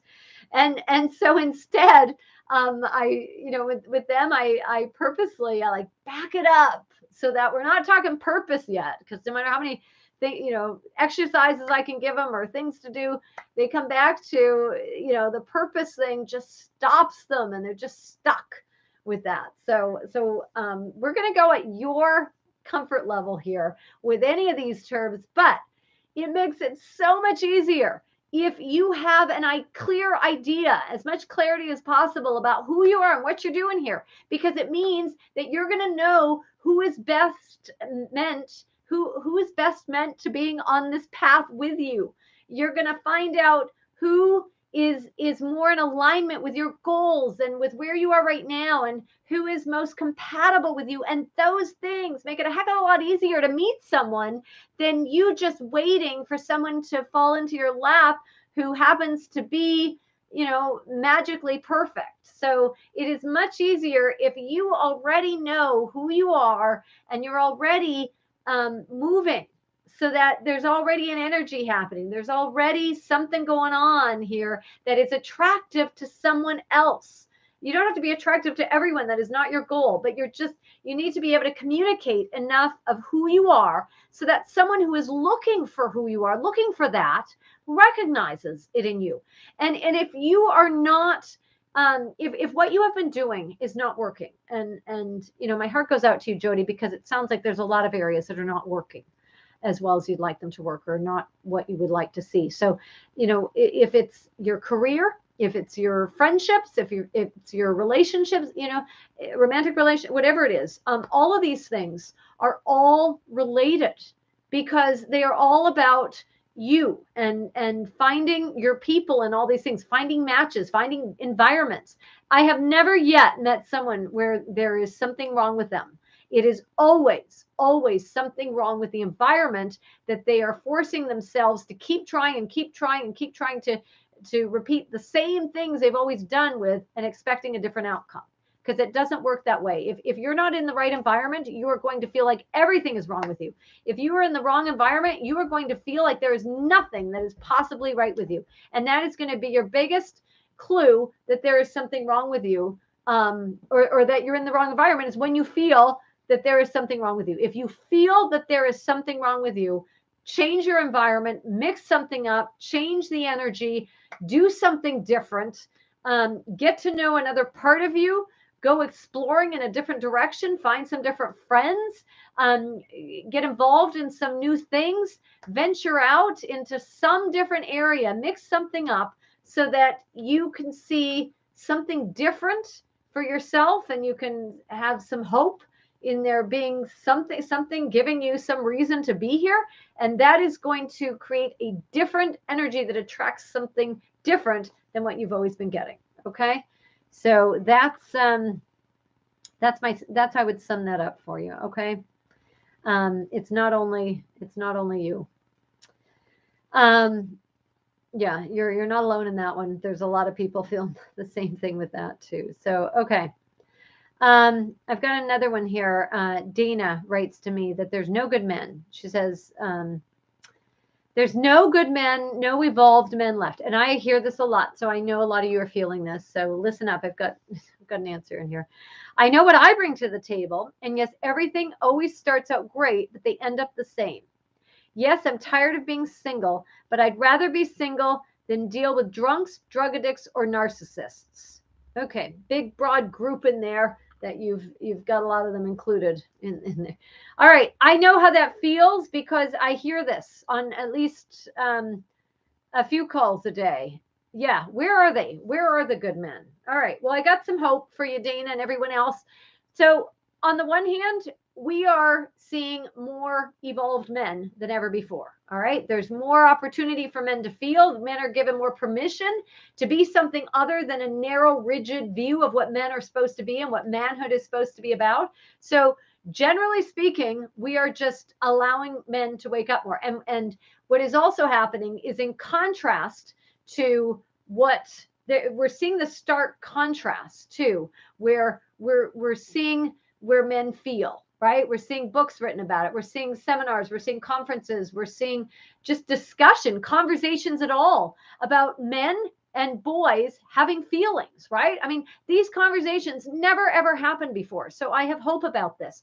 I was telling someone else, I have hope because single moms are raising their boys to be more, and all moms, not just single moms, but single moms especially, their boys are seeing things that they are going through with dating again, and the boys are paying attention and they're recognizing the way that their moms are being treated, and it's not necessarily all good, and that is not a bad thing. I mean, it's unfortunate, but what is happening in those unfortunate situations that I wish were different and never happened to begin with, but when there is that type of thing, it is the boys who are recognizing this is wrong. Like this, you don't even have to say anything. They are recognizing someone treating their mom like that, someone putting their mom through something is not okay. And so I am seeing that men are waking up to that. I told the story of this one woman who was dating this guy and had been for some time, and her son actually ended up having to go to rehab, and what turned out was one of the things that came out was he had seen what his mom was going through with dating this guy for years on end. This guy was not treating her well, and it just was eating this kid up, and it was just so sad that the whole situation was sad. But what was the positive thing that came out of this? It was a wake-up call for this woman that came to me because she recognized that she couldn't. So what she couldn't do for herself, she could do for her son. She wasn't able to let go of this guy for solely herself, right? But she was able to let go of him when she realized that this was just eating her son up. It was affecting him so much that he was turning to drugs or whatever else because it, and he couldn't describe it, and he wouldn't have known at the time. He might not have been able to express it, but what he realized through therapy was that it was bothering him so much. He had to try to escape it because his mom was not escaping it. And so he couldn't bear for her to be going through that. And he felt no control over it because she was not letting go of this guy that was so toxic to him, to her. And so he saw this and it affected him. And so she was able to, I mean, this has a really great ending too, because she was finally able to let him go. She was finally able to stand up to him and say, I can't do this. I may not be able to say no to you for me, but I can do it for my son. And the son's doing great. He came out of rehab. He's off to university somewhere, and he's doing great. But this is, yeah. So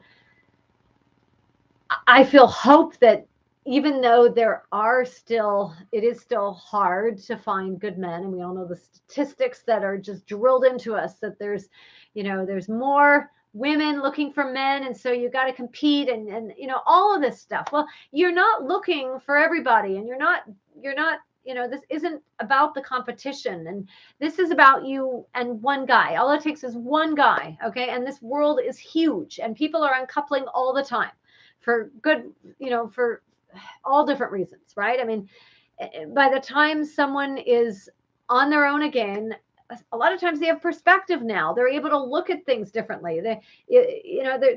There's hope, because if something wasn't working and they recognize it isn't working, now there's help.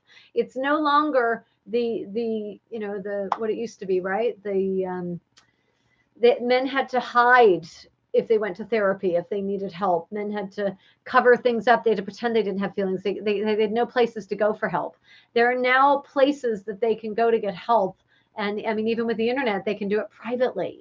They can do it over Zoom. They can do it without having to get up and have everyone see them walk into a counseling office, or, so all of these things, like, there's much more help for men, and it's much more acceptable. There isn't the stigma. That was the word I was looking for. There isn't the stigma that there used to be on getting help in the first place. So I see that changing. I see that evolving. And I mean, like I said, I do coach some men who are very sensitive, great men. And, I hear that with them, and how they have evolved. So there are men who are evolving, and they just might not look like what you're used to looking at, or what you're looking for. And so your checklist might look different, because, I mean, let's face it, we also have been programmed that men are supposed to look a certain way and be a certain way. And then we're presented with someone who doesn't look that way, even though they can be the nicest guy. It can be like a wake-up call, like, what, am I even attracted to this guy because he's different? Well, give different a chance.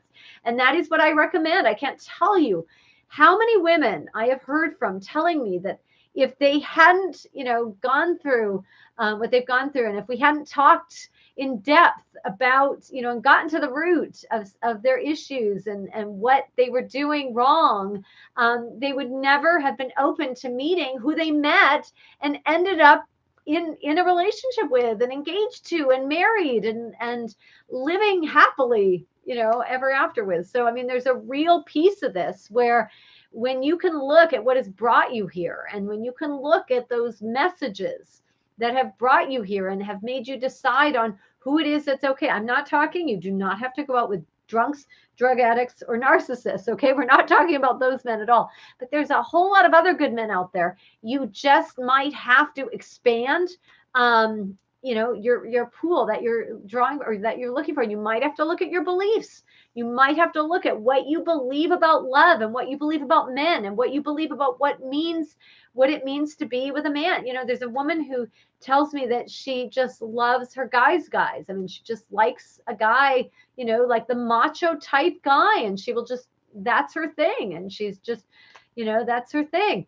And yet every single one of those guys keeps breaking her heart. So maybe it's not this macho male, the guy's guy type that you need to change. Maybe it's not a complete change, but maybe it's just like, what if it's just tone it, just a step down from that, right? Like or a step up, in other words, so what if it's just someone slightly with a little more softness to them, or a little bit more? Because ironically, I mean, that's it, right? I mean, we're looking for someone who we can soften ourselves, but we want that product to be that strong, that macho, that image that's in our heads. It has to be that guy, and then we want to change him. So what if we just pick that guy who's like what we want before we get too involved and emotionally involved? Why don't we just find that guy first and focus on that? But that is the hardest part, because you may not be attracted to him in the over the top way that you were attracted to the other types. So a lot of it, and this is where the answer I gave someone else can come in handy, where you say, I'm not there yet, right? Like, if you find a guy who is a good guy and is nice and treats you well and is attractive, just you don't have that intense chemistry and that intense spark like you had with someone else who's unhealthy, right? Because that's where most of that comes from. It's the butterflies and all that come from you being uncomfortable with a guy that you're just not sure about. You're not sure is and so it's that anxiety, it's that unknown. It's, oh, will he pick me? Or how did I get so lucky that this guy is even interested in me, or even wanted my number? So it's that piece of it there.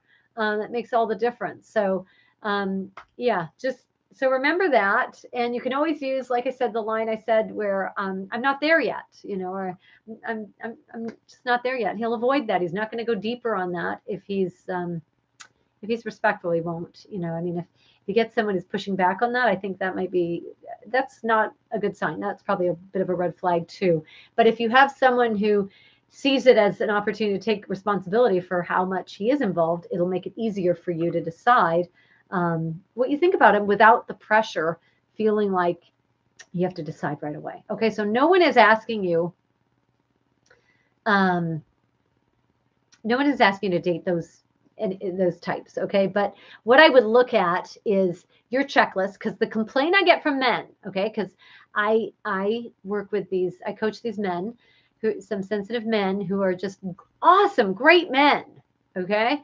But what they run into is they've tried all different things, and they find in their experience women are very hung up on a checklist, that the women will cancel them out if they don't have some things about them that the women are used to seeing and are used to being attracted to. So they find that frustrating too. So basically there are men who are finding the same thing frustrating as you are, okay? And they would say the same thing, unfortunately. So I would drop there's no good men, evolved men left, and I would look at, where do I find them? And I just did a video, I think a couple weeks ago, and it was called, Where Are They? So you can go in, I'll try to remember to put it at the bottom, a link to it.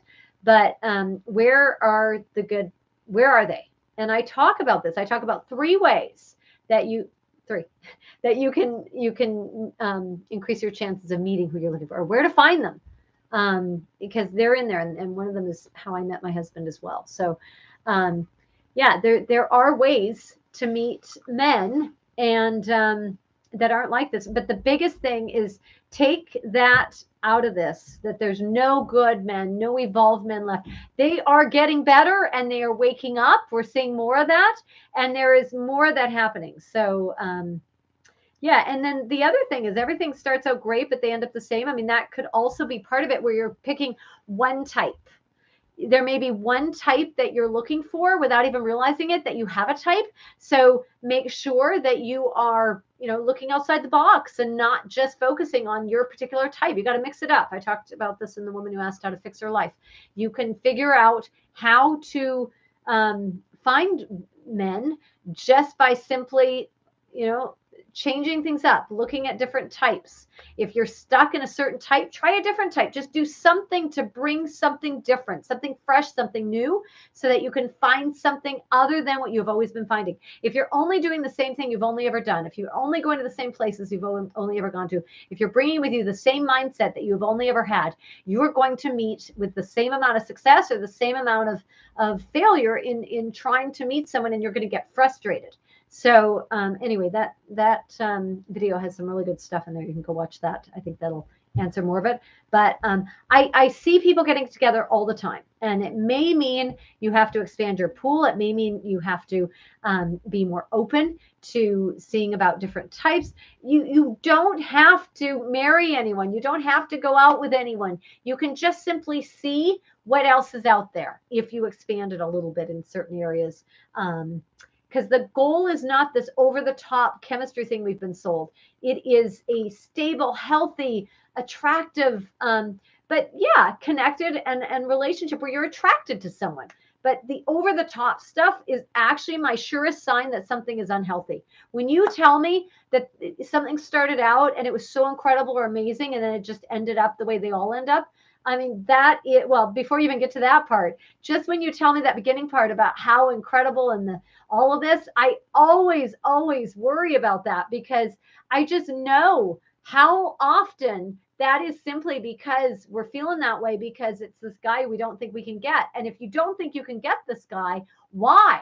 And if that all is going on in the subconscious, why? Because that's stuff that's coming up from, those are your default sets. Those are your presets that you've been programmed with. And so if that is not working, you got to mix it up and do something different. Okay. So anyway, I hope that helped, Dana. Okay. So the next thing, Okay, so I think I got to that one. I got to that one. Okay. All right. Um, Jessica, Jessica, are you here? Jessica, you'll get this on the replay if you don't get it here. Okay, so this is what Jessica wrote to me. Jessica wrote, "Hi, Jane. Thank you so much for your time and beautiful work you do. It is truly appreciated by many, and you're making such a difference." Oh, thanks, Jessica. I really appreciate that. And that is my goal because I don't want anyone to go through the stuff that I have gone through. And I've seen how it has changed people to, yeah, just to know they're not alone and to be able to have access to coaching. And that's the other thing. It's so hard when some coaching is just so prohibitive, and the one-on-one coaching can be so expensive. I hear from some of you that have spent thousands of dollars on your coaching, and to me that is just awful, that you're charged so much. Find someone whose work resonates with you, and find someone who speaks to you. And the magic here, the person who makes things work, who makes coaching work, it's the dynamic between the two people. Okay, that is it. It's I share my insights and I give you everything from my experience. I've seen what works, I've seen what hasn't. I know the men that I have encountered, and that I've met through so many of you. And and I know what I've seen enough. I've been doing this a long time, over a decade now. And that's just professionally. So, I mean, you really, the key is, who are you in sync with? Who do you get your insights from? And anyway, what is that chemistry like? How much resonates with you? And you don't have to be out there paying thousands and thousands of dollars for someone to tell you, some of the stories I've heard, uh, um, about how you end up finding, yeah, not finding anything more than where you were at. So, okay. So, Jessica, back to you. Thank you for your kind words there. I've ended a 3.5 year toxic relationship about 5 months ago. Okay. I was the one who ended things as he couldn't fully commit to either moving forward or commit to a future with me, although he promised, I kept waiting. I finally got tired of being the second best in his world, so I ended it. Okay, and that's painful. Um, I finally got tired of being the second best in his world. During this time, we were still communicating via text and/or FaceTime because I couldn't let go, or he would text me old pictures of how happy we were, and I would feel tremendous sadness. Of course, you would. Oh my goodness, that is so hard. Because thinking he wanted to be with me, but it was some sort of game, because every time I would ask to meet in person and talk, there was always an excuse, or he said it was not a good idea given that this had happened before. I have heard that unfortunately, that's really hard because it gets your hopes up, and then there's that. Fast forward to now. He seems to have accepted the breakup as he stopped texting me, and I caved, asking him to meet for coffee, to which he said possibly another time. And of course he did, right? He pours it on thick. He's the one coming on to you, teasing these things out, right? And then you actually come back and you logically and rationally say you want to meet, and then he says possibly another time. See, it was a game. He was feeding his ego with that. Okay, anyway. Um, Jane, I had gotten so sick of feeling this way during our breakup and being rejected in a different way. And I also heard through mutual friends he was confessing his love to another woman. It hurts so deeply. Yeah. I blocked him on all social media as well as text messaging for my own health. Yeah. I mean, at some point, you get enough information. It sounds like you got enough information there, Jessica, from your friends. He's confessing his love to another woman while he's teasing these pictures to you. And I mean, he's obviously serving his ego in here. Um, and then, so you got enough information and you blocked him. That is when you block someone, when you have enough information. If you still need to see more, if you still need to know for sure that you did the right thing and that you don't want to have contact with them, that this person is toxic for you, then you get that information. You allow that information to flow through whichever channels it flows through. When you have enough information and you know that this person is toxic for you, they're bad for you, they're playing games with you, they are not like you're not in the same place in here. then you block them, because then you can move on and get over from them. But if there is still information outstanding and you need more information in order to be able to do this breakup properly and to end things properly and to be done with them, then so that is why you don't block them. The only reason is to get information. Once you have enough information, you block them. Okay. I feel guilty for doing this. Of course you're going to feel guilty. That is our programming. It's you. You did it. You're the one who blocked him. It's your fault. I mean, that is our messaging. That's our programming. And so that gives us one more reason to beat ourselves up, right? And then if you do it, then you're being mean. And so please pay attention to the messaging in here. When you feel that way, when you feel bad like that, it is because you are being told, essentially gaslit, that you are the problem. You are the one. It's your fault now. And if you're being mean. So that's the programming. And most of our programming has been gaslit. Okay. Gaslighting. So that's, yeah. Okay. I feel guilty for doing this, as I've done this in the past and removed him only several days later for him to tell me I was being immature. Okay, well, that is the problem. You're not being immature. Of course, this is what I'm saying with the gaslighting. He's telling you you're being immature. You are not being immature. You are protecting your own health. You're doing it for your own health here, right? I mean, having this guy who can just at a whim come on there like that is just that. No. He's telling you that because he doesn't want you to block him. You are not being immature. So take that out of this, okay? And if that happens again, where someone tells you something, check in with me. Send me an email. Am I being immature? I will tell you. I will set the record straight, okay? You're not being immature. It's what you've got to do for you. But he's not going to like it. He's going to say things in our programming says, listen when a guy tells you you're being mean or immature because you're not supposed to be. And that is our trigger, right? So what are we going to do? We're going to not block him. We're going to feel bad about it. We're going to feel guilty because we have been taught when someone tells you you're doing something bad or wrong or unfeminine or unladylike or whatever, then we respond with shame, with, oh no, I can't be doing that. And that is the problem. No, you had a reason for doing it. I'm confirming for you that is a good reason. And so no, not immature, and don't cave to that. Okay. I hope I am being so clear on this with you.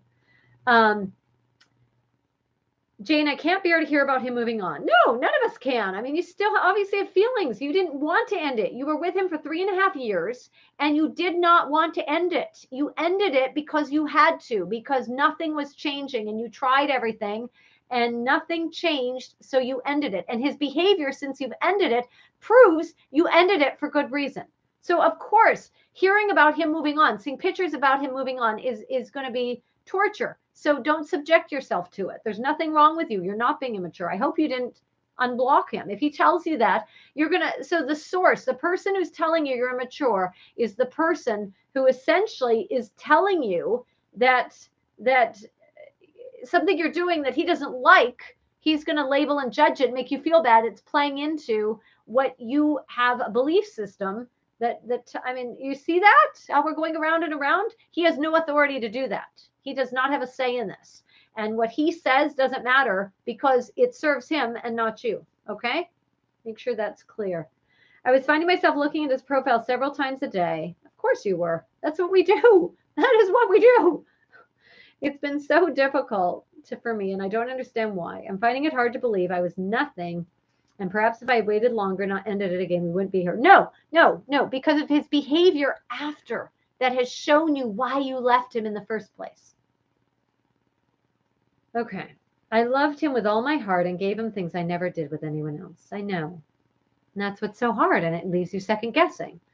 I decided to go out and start dating and slowly trying to live my life again. I'm feeling slowly better, but some days I'm stuck. Why do I still secretly hope he will show up and care? Was it the wrong decision to block him on all accounts? I couldn't keep thinking of when he would text me again. Thank you. All right. So to be clear, Jessica, no, I hope I have already confirmed for you that you did not make the wrong decision to block him. You keep someone to get enough information. You had enough information. So you block someone when they become detrimental to your health. Okay. And that's clearly what happens here. He's gotten you second guessing. So everything you were doing there was from a rational, logical well thought out, understandably, just intelligent. Everything you did was correct. Everything was the right thing to do. You ended a 3.5 year toxic relationship. Okay. There was back and forth. You were trying so much. You were second best in his world. You tell me what changed. What changed is he came in and told you you were mature. He came in and you took that one little step back out to him and he shot you down. So your self-esteem is now going to have taken a shot to it, and you are going to now feel like you did something wrong. You're going to replay this back and look at this. You're not going to remember it with the clarity that you did when you made that decision. Okay. That's natural and normal when you have a guy like this. So what I'm seeing here is, no, you did the right thing. I mean, this is so clear that this is what you do when you're in that, and you had that clarity. I want you to see that you only lost that clarity because he made you lose it, because he pushed all those triggers. Okay. He pushed those trigger buttons. He knew which buttons to push. And that's what he did, because he wants you to be there for him. Even if he's confessing his love to someone else that you heard through mutual friends, he wants to make sure that he has the power and the say here. And that's what's so clear, because I mean, if there was something to go back to, he wouldn't have punished you by saying, not now, right? Or whatever you said. When you said he said possibly later. I mean, who does that but a power tripping ego guy who essentially is punishing you for not being ready to talk when he wanted to. And now when you want to talk, he's turning it around on you. Okay. Worst behaviors.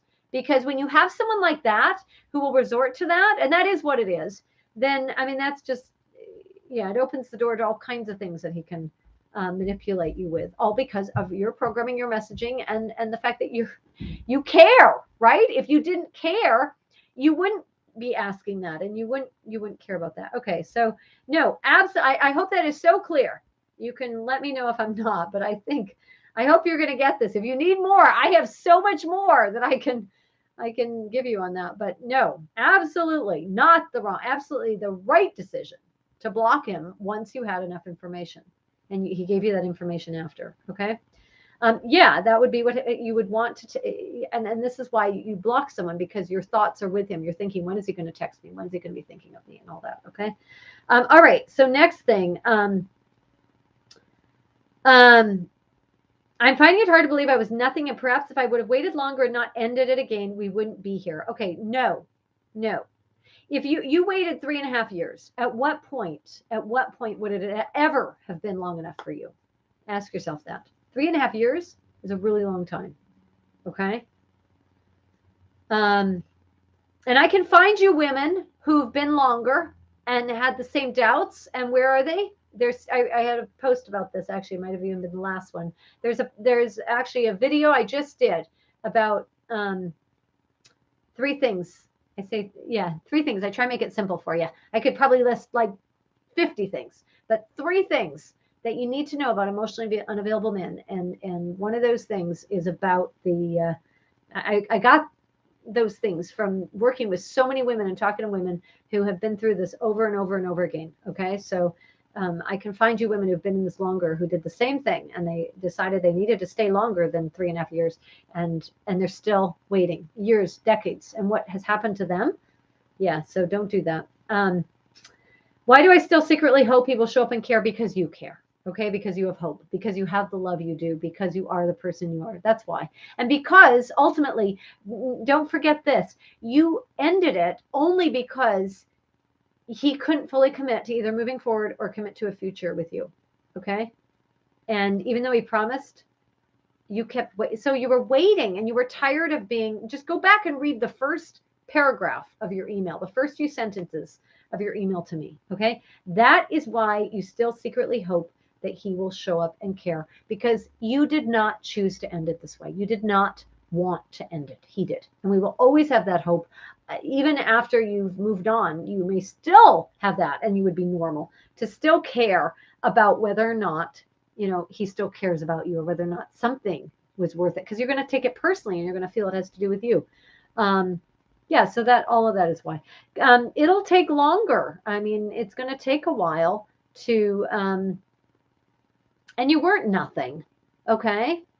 You weren't nothing. He just wasn't ready to commit to you. You guys wanted two different things. That's it. Or he said he wanted commitment. He promised, but he actually wasn't able to live that in real life. And again, I go back to the way he was at the end. I mean, we can justify it after ended it with him. We can justify it and say that, well, that's how someone responds. But when they've been let go of, but still, it doesn't have to be that way. And actually, he is the one who's being immature, not you. Okay. All right. And then, yeah, I mean that everything is in there. There's nothing in there that is just, everything is in there. Everything that I'm seeing with that. Okay. Um, all right. I've got another one here. Oh, this is the one. How do you get a guy to call you instead of texting you? Okay. So this question comes up a lot. How do you get a guy to call you instead of texting you? All right. Pay attention to this one. All right. This is from Garrett. And I hope I got your name right this time. She wrote to me how to pronounce her name. So I appreciate that. So I hope I got it right this time. Garrett. Thank you. All right. How do you get a guy? So this is a follow-up on here. How do you get a guy to call you instead of texting you? I sent a text asking if he was around, and he said, around. What did you need to ask me exactly? I responded telling him it would be nice to talk on the phone like he does other people in his life. Okay, first things. Okay. Do not beat around the bush with a guy. Okay. Don't be indirect with a guy. Men need you to tell them directly what the problem is. They will fix it. You don't have to provide the solution unless it's something that's really simple and easy, because they may like to fix that. They normally like to fix things with you. When you say it would be nice to talk on the phone like you do with other people in his life, when you told him that is not going to go over well at all. That's like the worst thing you could say to him. And I understand where it's coming from, so don't beat yourself up for that, because I totally understand. I don't think there's any woman here who doesn't understand that sentiment, okay? But when you say that to him, it's sarcastic, and it is it's kind of like it's belittling. It's got a feel to him. He's basically, it's not going to get you the desired response. If you just want to vent that you don't like the fact that he is texting you instead of talking on the phone to you, if you just want to vent and you're just angry at him, that's one thing. But if you actually want to see changed behavior, don't say that to him. Instead, tell him, don't actually ask him if he's around. Don't do any of that. Okay. I mean, this may be part of the problem. If you being direct with him is going to scare him off, let it, because this is worse. He doesn't like this. And I don't think you do, because you're not getting you're not getting what you need here. Okay. So you figured it out, because your next words here are, I guess that offended him because the response was seriously other people. Yeah, so that did offend him. And so I hope it helps that I explained why, and I told you what to do instead. Because what you want to do is you want to communicate directly with him. So you want to say, can you call me? Can you call me real quick? I got something to run by you. So just do that. Just say, hey, call me. And if he says why, oh, I've got something to run by you. And if he says, what is it? And he goes on like that, you can say, look, it's just easier to say it over the phone than text. I just prefer the phone to texting. So don't make it this big thing where you bring in that it would be nice to talk on the phone like he does other people. Clearly, I mean, yeah, you're angry and you're upset, and you have every right to be, but it's just, you're not going to get what you want. And that's what I care about. I don't, you can say something and, you can vent all you want, but I want you to get what you want here. And what you want is not that. So be direct with him. Tell him what you actually want.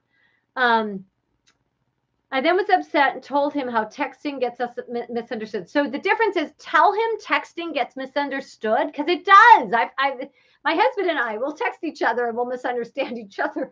And then, yeah, I mean, we call because we only text. And here's generally the thing with that is like texting should be for the quick, easy things. Or if, you're at work or you're, whatever's going on and it's hard to talk, but talking should generally be the rule. And the way to do that is to let him know up front. Tell him it is, texting gets misunderstood, or texting, it's hard to convey everything in a text. So I would prefer that we talk, unless we can't, or if it's something quick and easy. But for anything more drawn out, I find it much easier to talk. And then, say that from the start. I mean, that's probably part of it, is that it's already gone down as long as it has, where, you've just been texting.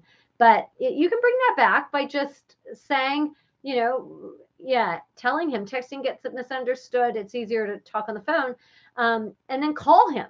Don't text him. Call him. If he doesn't answer, that's either like a passive aggressive back to you, or, and I mean, if he doesn't answer, and he could, right? And so how you would know is he would send you something that says, I can't talk right now. I'll call you back, or can I call you back, or something, that niceties. But I mean, it sounds like what has happened here is, this has built to the point where, he knows you're upset with him, and he knows he knows. So tell him whatever you need to say. Like texting gets misunderstood. Tell him what you'd like to see.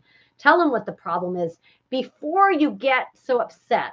And that can be, again, easier said than done. But if you want to get what you want, if you want the desired response, you're going to do much better by doing it before it's gotten to the point where you're resenting him and you're angry and you're resentful and all that. Okay.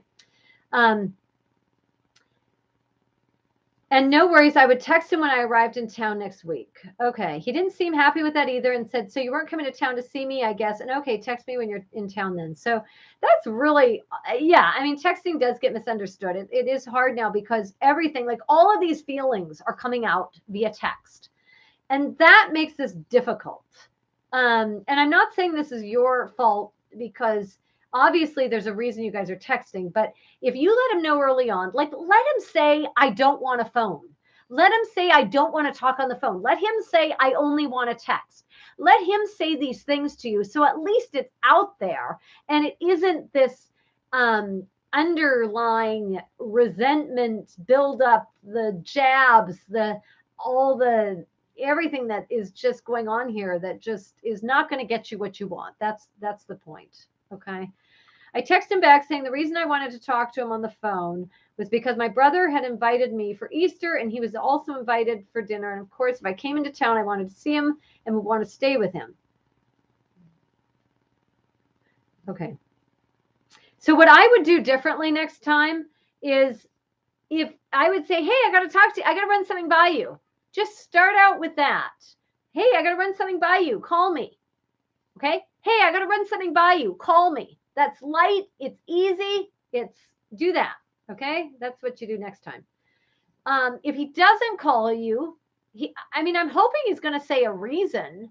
If he's already at the point where he doesn't feel like he has to give you a reason why, and you can just have this resentful thing, then just start fresh here and just have a conversation with him. Just say, hey, when you get a chance, just call me. I want to talk. Or you really need to be able to say this over a call. So the next time you guys talk, and try calling him. Will he answer? Just try calling him sometime. Give it a little time now. Try calling him. And if he doesn't answer, if he comes, don't text him. Let him just call. And then, because you're essentially, you would want to stay with him. You should be able to just say something that simple with this guy, okay? Because I think why he's hot and cold here is because I think you are living you're following his terms. You're living life in this relationship on his terms, and you need to be able to get smarter about that, in recognizing that if you want what you want, if you want to get what you want here, you have to be the one. You can't expect him to read your mind. You can't expect he's not going to be in this area of texting and calling what you want him to be. You have to teach him how to treat you in this way. Okay. And so you have to set the stage that you guys talk on the phone unless it's the texting piece that is an easy thing and all that. And so I think you need to raise the bar for him. You need to say, look, and I'm going to call whatever you call him, like keep it light, right? And say, all right, this texting thing, we are going around in a circle. This texting thing is going to be the demise of our relationship. I am going to call you to make this easier, and then do a little emoji with like rolling your eyes, right? Because essentially it's the texting, it's the medium, it's the forum that's frustrating, not him. So convey that. Same team. You guys are on the same team. Texting has made it easy for him to just do the bare minimum. And texting is just super frustrating for you. And just keep it about the texting. The texting is the issue. You will find common ground there if it is common ground. I mean, if he really doesn't ever want to do anything but text you, you need to know that, because if even you telling him this isn't enough for him to do anything, that's telling you something there, right? I mean, if you need to know if he will never be your phone guy and will only text with you, because you can hide behind that and not have to be as communicative. You need to know that, because you have to know, is this guy someone who I can actually live with? Like, can I actually handle this piece? So then, so you need to know what's under there, and don't be afraid. I know probably a lot of this is you're afraid to not get the desirable response. You're afraid to get rejected. You're afraid to hear from him that he actually is not all that into this. You're afraid that he isn't, that you're not worth it in his eyes to call you, to talk on the phone. So and if these are all the case, don't be afraid of these things. Find out, because you need to be able to find out to know that. Okay. So you need to know. Don't be afraid of that. So no response. Yeah. At this point, you're not going to get a response, because it's already, this is all going to be like heavy and all that for him, and he's not going to want any part of it. So I said thanks and night. Well, I guess I wouldn't say thanks. There's nothing to say thanks. Like, don't be nice. Don't throw in the niceties. If there is nothing to say thank you for, be real with him. Okay, because you allow him to be this way. And again, not your fault. It's just, this is what this behavior brings out in him. You just tiptoeing around how you actually feel when he can feel it underneath. I mean, he was offended because he felt that resentment. So if you are resentful of that, bring it out into the open so that you guys have a chance at actually fixing the relationship. So, okay. So I think, I hope you got that. I hope you got all that in there. Still no response at this point because of silence. After I explained everything in text, I asked if he had an issue with talking instead of texting. Still no response. That's why you're going to get this. You just, it's too much. So you're not going to get the response from him because it's too much for him. You can take a step back and see, is it possible to draw him out of this? Is it possible by starting over, having a normal conversation? Is that possible? We're going to find out, and then you will know. But give it a little time, and then, well, I guess with Easter coming up, you may not have a whole lot of time, but so just don't try and reach out to him again. Okay. Give him a couple days, see if he reaches out to you. If he doesn't, just call him, just pick up the phone and call him. Just call him on the phone. No, yeah. I mean, it is immature. You're done with this kind of behavior. No, you're not children. I agree with all that. Okay. I will read your rant anytime. And you're welcome. Okay. And thanks for, well, I hope it helped to walk through there. Thanks for being open to hearing it and coming back. And I hope that helps, because I get that a lot. And that certainly applies to all of that. All right. Vicky wants to know if someone named Bevan and I will be together forever. All right. So I am not psychic. I read things really well. If you gave me more information, I could definitely tell you. So if you want to write in, tell me what would be really telling. Tell me why you think that Bevan and you might not be together forever. If you write that in and tell me why you think that, I will tell you, probably more accurately than anything else you could say, what I believe about the two of you based on my experience with what I've seen and what makes a relationship last and what makes it fall apart. I've seen lots of those um, that do both. I mean, there are couples who will be together forever, and there are key things that make that happen.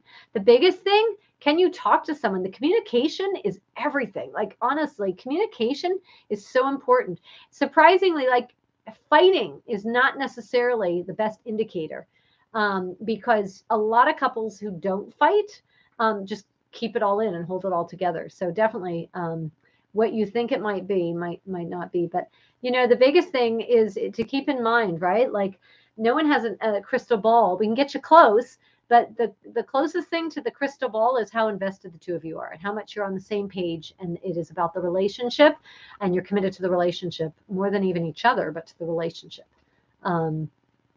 Because then that will make you behave in ways that, support each other and are there for each other. Okay.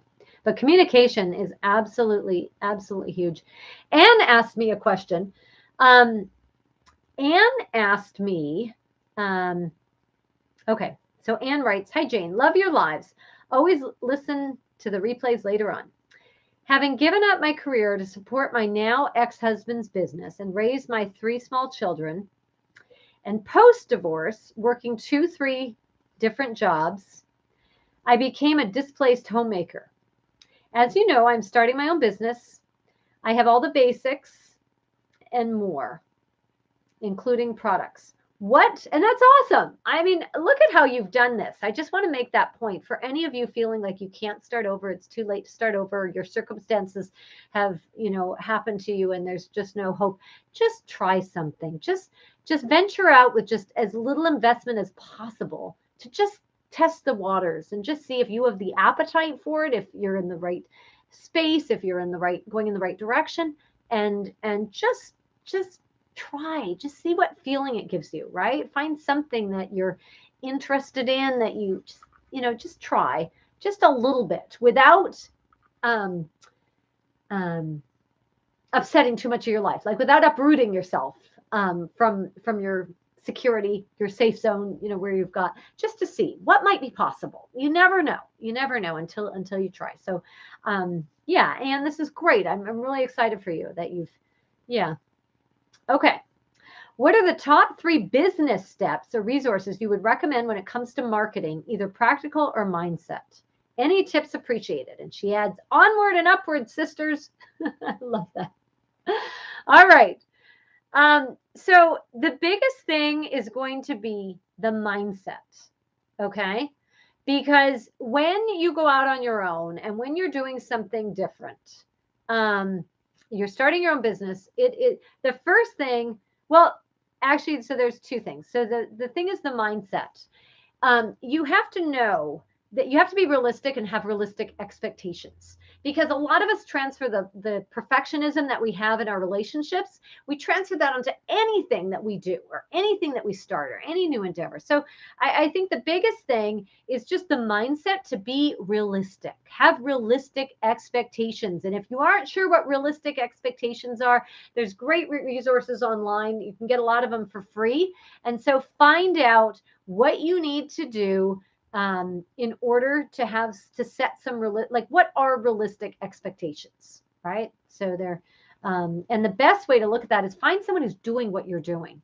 Find someone who's doing what you're doing and ask them questions. See if they would be willing, someone who's doing what you're doing and isn't so big and so, huge that they wouldn't be able to have some time to talk to you, or, and you may have to try a few different places. If you have friends doing this or even remotely close, that would be the absolute best thing. But, I think a lot of people, especially women in business, who've been there, who understand kind of what it's like. And yeah, I mean, look at this, right? I mean, you've described, what you've done here. I mean, you're starting over fresh after a lot of years doing something that was supposed to have a different outcome, right? So I think a lot of women in business would be willing to talk to you a little bit to give you some tips. So I would find someone in that similar space just to figure out what are realistic expectations and to see what tips they would have for you. And then the mindset of just being realistic. Be realistic. Don't this perfectionistic thing, this all or nothing thing. No, I mean everything is it is steps. It is steps. You take time to build. And I mean we all hear about, people who are, fall into a great set of circumstances at the right time and they end up with having everything lined up and then something happens that they're ready for it and it just all comes together. But those are not the norm. Those are not the usual thing that happen. Okay. Um, okay. So that's definitely the mindset. Number one thing I would say. And then in terms of, resources for that. So marketing is interesting because there is so much marketing out there. I mean, I know this with obviously with my business here. Um, I actually fell into coaching. I never intended to coach. What I did was I wrote, and I actually started writing to my younger self. What I wished I knew when I was single. I started writing to my single self, and that's where this spawned from. And I started getting, I found out I needed a platform. I needed that. This was way back, 11, 12 years ago now. And I started writing everything that I wished someone had taught me. And as I put this on this website that I didn't know anything about at the time, and I was just discovering it, I started getting all these people from around the world, women who I was resonating with them and what I was saying was resonating with them. And they were writing to me and they were saying, Jane, do you do coaching? And I didn't even know this was a thing. I was I, I was out of the loop on this. And so I looked into it. What is coaching? And so I became a coach and I taught them personally, one-on-one, everything that I had learned and everything that I was writing about. I took them in on a one-on-one privately and was able to help them walk through what based on what I was seeing. And then the more women that were coming to me and finding me and I was coaching, I was learning from them. So all of these things just started building. And this was way back when in, 2012, 2000 and when I started. So anyway, this was all how this started. And so I felt, and since then, so there is so much in the marketing realm. And what I have found is that being my most real, authentic self and writing my heart out to essentially everyone who I can feel an affinity with, because when I write, I'm writing to my single self with things that I never knew, no one ever taught me. And so, it's that it is not following a marketing strategy. So I'm actually going to tell you, take whatever marketing strategies appeal to you and make them your own, because if they sound like they are in someone else's voice, they will never work. They will never work. I get so many people wanting to post on my website and to collaborate with me and to do things.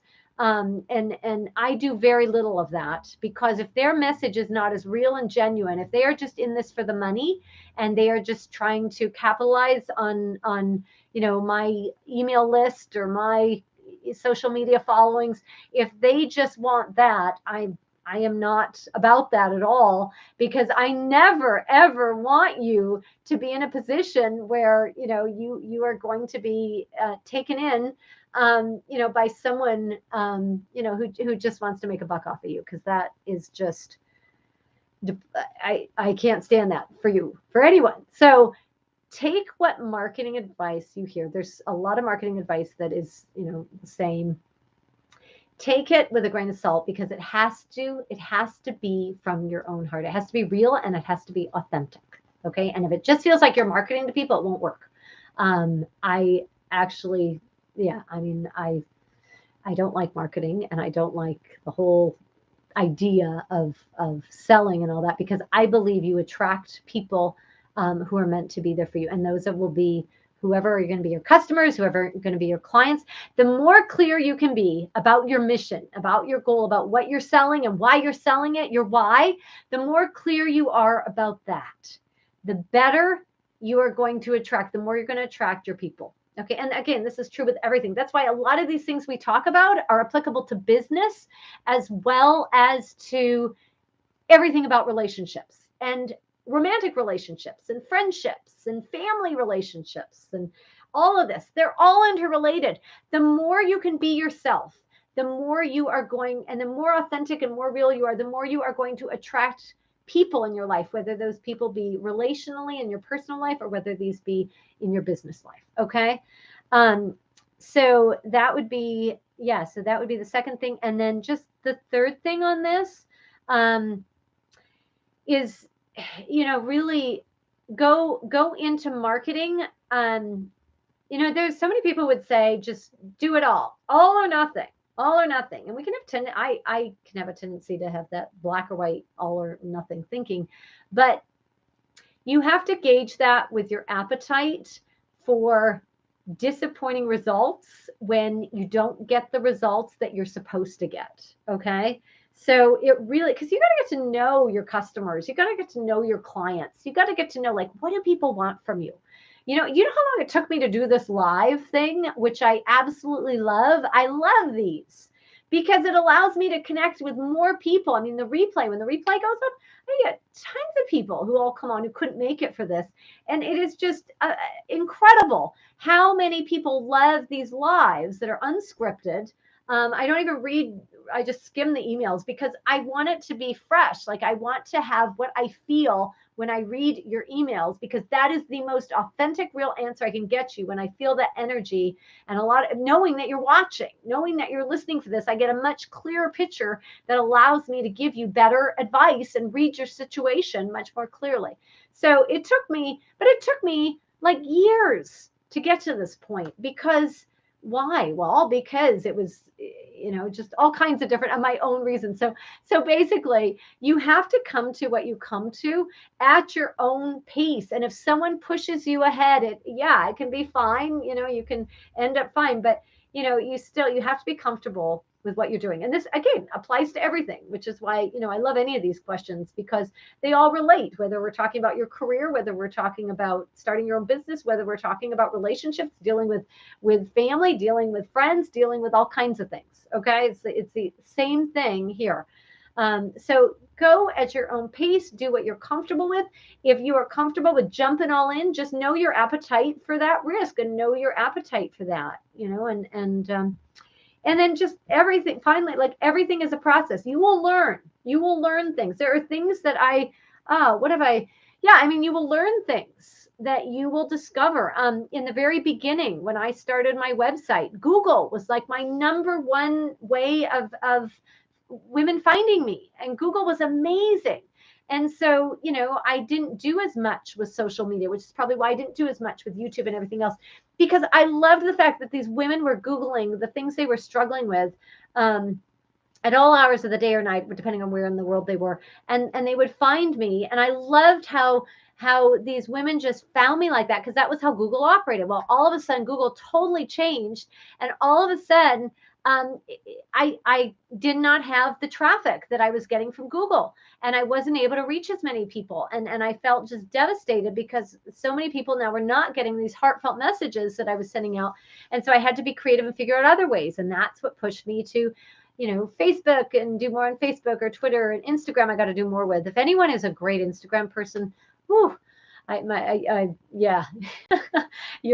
that's great, because there's certain things where I've focused on some things and not as much on others, and I need to do more of others. So anyway, there's all these different things. YouTube, like I said, I kind of stumbled onto this and discovered this is my favorite thing. Unscripted, totally real.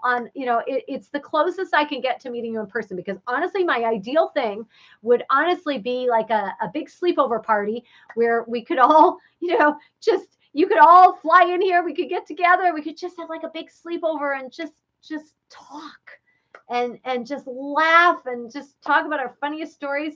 My calls, I have so much fun on my calls, and this is like the closest thing to that, but with a lot more people. And that's why I'd love to do this in person, because the stories we can tell about our adventures and about the things that have happened and what goes on. And anyway, if we didn't laugh, we'd cry about a lot of it, both are good, but there's a lot of funny things and funny stories that we can talk about here. So, All right. If any of you hear my dog's sleeping here. He didn't move, and so he's kind of landed here. So if you if you hear someone making some sleeping, breathing noises, it's my old guy.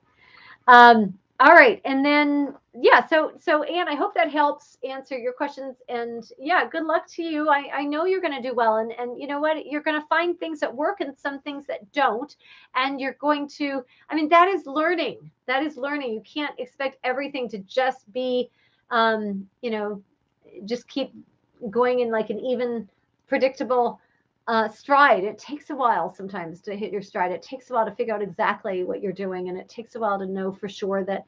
Um, I mean, we learn. I read this. I love this quote. We learn more from our failures than our successes. And although I hate the word failure because I don't believe there are failures, they're learning experiences.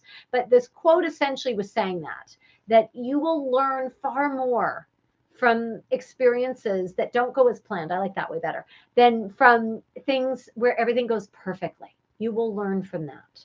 And so that is no more true than, with trying something new and venturing out on your own and doing something that you haven't done before.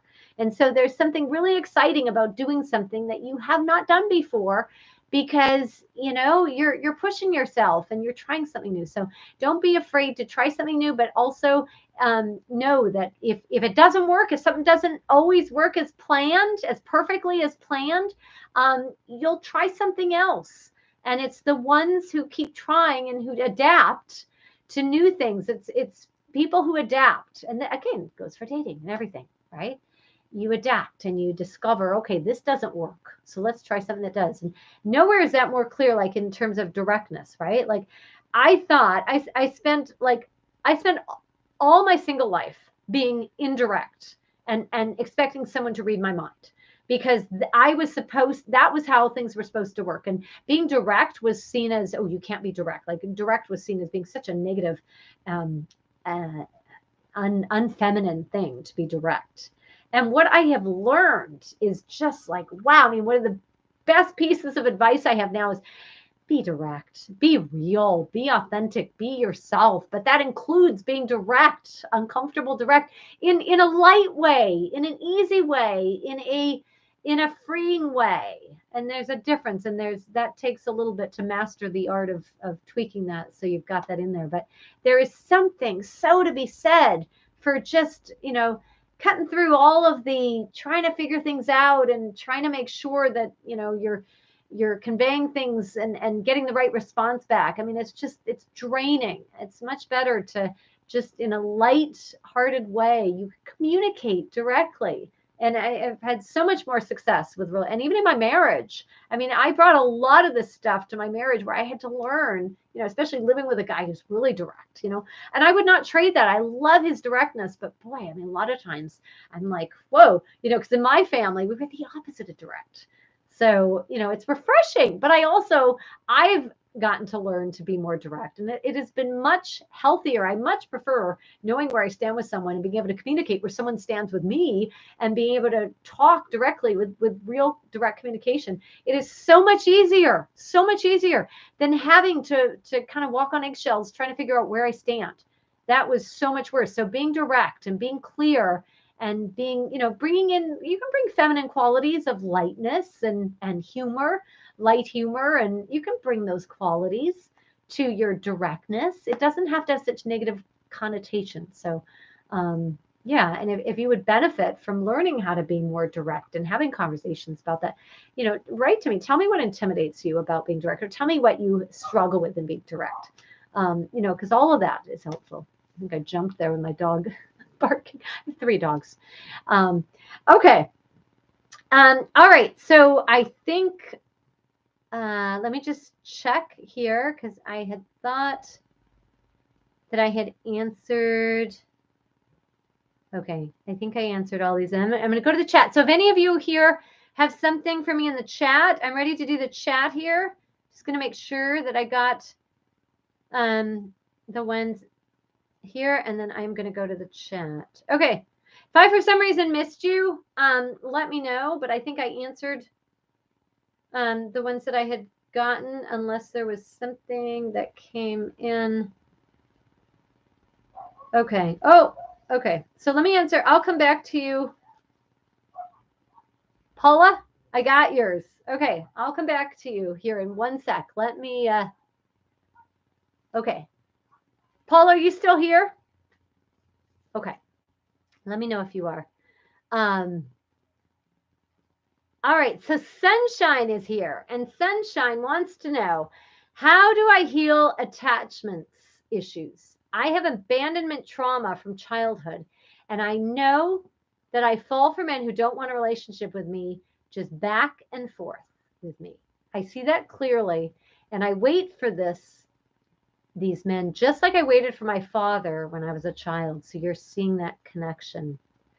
So I see this very clear, but how do I stop? How do I stop this attachment? Okay, so I'm going to tell you, you don't focus on stopping it. There is nothing that will make this more real and more appear more real and to happen than focusing on something that you want to stop. So instead of how do I stop this attachment, how do I work with this attachment? Right? Because this is a part of you. When you say that we send a message to ourselves and we want to stop a certain behavior that we're doing, right? And we send a message that there's something wrong with us, and we send a message that is the opposite of understanding and compassion and working with ourselves. And it's just stop, get this out of here, get it out of there. It's I want to stop it. And then what happens is, because that is in our mind, stopping the thing is in our mind. So the thing becomes the thing that our mind focuses on, and it has a hard time stopping it. So ironically, you get the exact opposite, which is probably why it's so true, that you have had such a hard time stopping it. So instead, it's like, how do we work with that? How do you recognize that here we are, this is it, and it's coming in, and I'm feeling this. And so basically, you know this. You've got this trauma that you can trace to your dad. You waited for him, and that's what we do as kids. We seek out our dads or our moms or whoever it is that we fixate on. Usually it's the person who is most unlike us, and we try to win their favor. We try to win their attention and to win them over and to get the love that we expect from this person who's there to love us. And when they're incapable of that, we wait. And so or if they're gone, if they just if they're missing, if they're not there. So I mean, picture this little girl. She's waiting for her dad, and this little girl is and she needs compassion and she needs love. That is what she needs most. She needs understanding, compassion, empathy, love. She needs you to wrap your arms around her and let her know that you're the adult now and you have come to be there for her. And so she doesn't have to be afraid anymore. She doesn't have to be abandoned anymore. She doesn't have to worry about someone not being there for her. You are going to be there for her. You are going to be there for that picture of that little girl that's waiting for her dad, because you're adult you now, and now you can take care of her. Okay, so I mean, that's the first thing, is to validate and reinforce that and confirm that that's you. You're the adult now. You can take care of yourself. You get to love those parts of you and heal those parts of you, um, until you have other experiences with love that are not heartbreaking, that are loving, to show you the same thing. So when you have that and you bring that to yourself, there's something beautiful that happens there, because you recognize this need for this other person is really, it's a construct. It is something we've created. It's something we've been sold on. It's something we've been programmed with, and the messaging has been absorbed by us. I need someone to heal me. I need someone to make me feel alive. I need someone, essentially. What you have done is taken this very real need as a child who needs her dad or needs her mom or needs something like that. You've taken this need for that and you have made it your need as an adult. A child legitimately needs that. A child cannot survive without a parent supporting them emotionally, physically, mentally, monetarily. A child has that need. An adult no longer has that same need, because the adult can take care of themselves. but it's the memory, and that is absorbed like muscle memory in your body. It's the cellular level memory that realizes that, that I need this person. I will not live. I will not survive without this person. But that is that's the essence of the trauma, right? Because as a child you were not given what you needed, and that's why this is so traumatizing. So what I want you to recognize, and you may have already if you've done some work on this, but to recognize that this is what is going on here. The person who reminds you of your dad is triggering that for you, and they are reminding you of that scenario. You're bringing it back to heal it, and you're looking for that person. You're looking for this in this person. You're looking to be helped the way and healed and not abandoned and loved and have your needs met by this person who represents in this case, your dad, who you were waiting for. And so recognizing that is the first step. But the second step is not fighting this part of you, just acknowledging, oh, we're probably going to meet another man who I'm going to try to get the same result. I'm going to try to find a different guy to get the same result with. Okay. So I think that is the acknowledgement of that, the acceptance of it, the compassion with that. All of that is so important for you to understand that we're not trying to get this out of you. We're not, because then that part of you is going to get scared and is going to double down on that. It's going to be harder. That's why this is so hard. You're looking at the thing that you need to stop, and it is going to be hard to stop it because that is everything that fills your part of the brain that is conscious and aware. It's that part. And so you're going to become more aware of it, and you're going to be more hyper focused on that. So when you meet a man like that, the telltale is that you get someone who resembles all these other men. And you find yourself waiting, and you find, early on. So don't get attached so much, because recognize 90%, 99% of the time, probably at first, the man who's going to show up the guys are going to be the same that you have seen before. But from here, you can change this because you can recognize it first. You cannot fight it. You can just recognize, oh, here we go again, and accept it like that. And then from there, you are going to call something better for yourself. You are going to refuse to settle for something that looks like this again. So you're going to recognize it. You're going to acknowledge it. And you're going to see that, okay, we've done it again, but this just means I understand myself fully. I know how this works. I see it. And so I am going to look for someone who does not make me feel this way, who does not trigger all of these feelings. So what you're going to do, you're going to use these examples to make it easier for you to find someone who is not like this. And so you're going to take note here of all the feelings that come up for you when you're with this person. You're going to notice how it feels like in your body to be around initially meeting someone like this. Okay. What is familiar? What does this feel like? What is this like for you? You're going to notice the way that your body responds. You're going to notice the excitement, the adrenaline, the everything that happens there. And then you're going to notice the particulars about this guy. So what things are the practical things about this guy? Are there any identifying qualities about this guy that you can generalize? What the bigger picture here is, you're looking to see, what does this feeling look like in real life? So what does this feeling that you are so attracted to, because it is a feeling, but it appears in a body, it appears in a guy. So what does that look like in an actual guy? And so there's no better place for this but to either go back on the relationships you have when you first met them, because that's when you want to be able to identify this early, so you can get out early and you can attract something different. So the first step is being able to recognize it. And how you're going to recognize that is by taking notes on what that embodies. What does this feeling embody? How does this show up for you? Because there's a lot of similar things here, But for you, I want you to make it personal so that you can actually see in your own experience, how does this show up? What does it look like? Okay? Because when you do that, you will have the ability to pinpoint it early. This is what it looks like. This is how he looks. This is so the goal is what this feeling shows up like. What kind of a guy? What does he look like? What does he act like?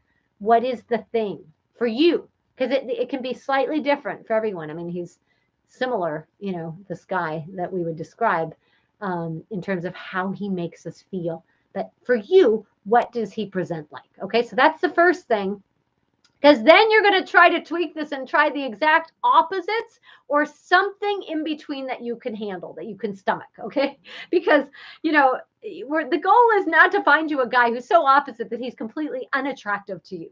That is not the goal at all. The goal is to find someone who we tweak a little bit so that you can see someone who is different from who has been showing up, but is still something that holds some attraction for you. I mean, the goal is to be, to find someone he's kind of cute, or he's interesting.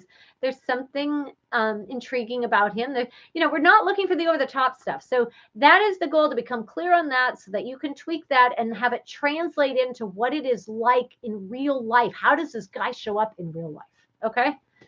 And that's how you start to change it. And I would, be realistic. Overnight, you're not going to find someone overnight. You're not going to go from only finding these types of men attractive to finding, the exact opposite attract. But there's a little bit of time in here. There's a little bit of getting used to some of these men in here. But at some point, it is going to become clear to you what it is and what this guy looks like. And at some point, it is going to be more attractive to find someone who's got real potential, not just the potential to recreate a scenario so that you can bring your dad back when you couldn't bring him back when you were younger. Okay. And then I love this added to this. Thank you. What about if you can give your little girl compassion, but she still blames herself for the way her parents treat her?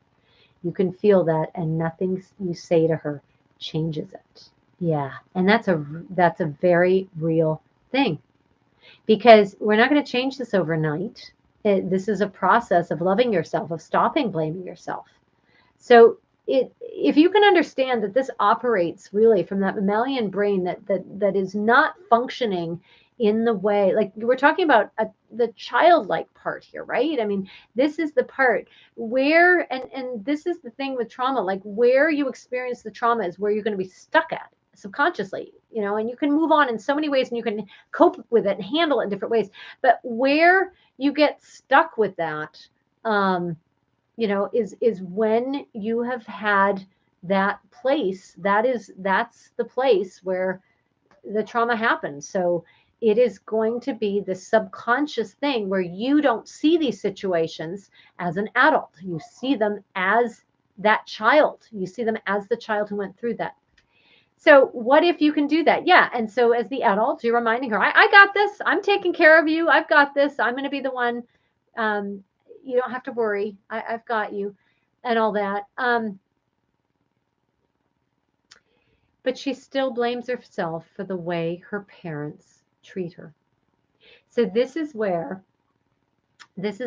you recognize she can't not blame herself. You accept that. You recognize she can't not blame herself. And so you allow her to continue to blame herself, but you tell her that it's okay because you've got her. And so you're not going to stop her from doing what she can't do, because developmentally she can't not do it. But eventually, the more the adult you allows the child you to just be herself, but simply explains that it is because she's a child. This is what's going on. And you explain it to her. It's because you're a child here. It is because you can't see it any other way. It's because you're not supposed to see it any other way, because you are the child here. I'm the adult and you're the child. You can't see it other way. Eventually, the more you do that, the more you find people who don't blame you, because this is what's so key, right? It's one thing for this to go on between you and your little girl, because that's one thing. I mean, and this is why you can't fix it this easily. This is why you actually have to change your environments. You have to change the people in your life. You have to give this little girl proof that she is not to blame. Because if it's just you and her, she's going to see that the adult sure has her back, but nothing has essentially changed because she's allowed to feel her feelings. So that allows her to not have to feel like she has to keep that she's doing something wrong, that she's doing something bad, that there's something wrong with her. So that gets you part of the way, eventually modeling this, right? Like having this response where that's okay. You can blame yourself, but I'm the adult and I'm in control. I'm in charge now. And so you can feel that way, but I don't. But she needs evidence and proof that there are people in her life who are safe. And you know who else needs that?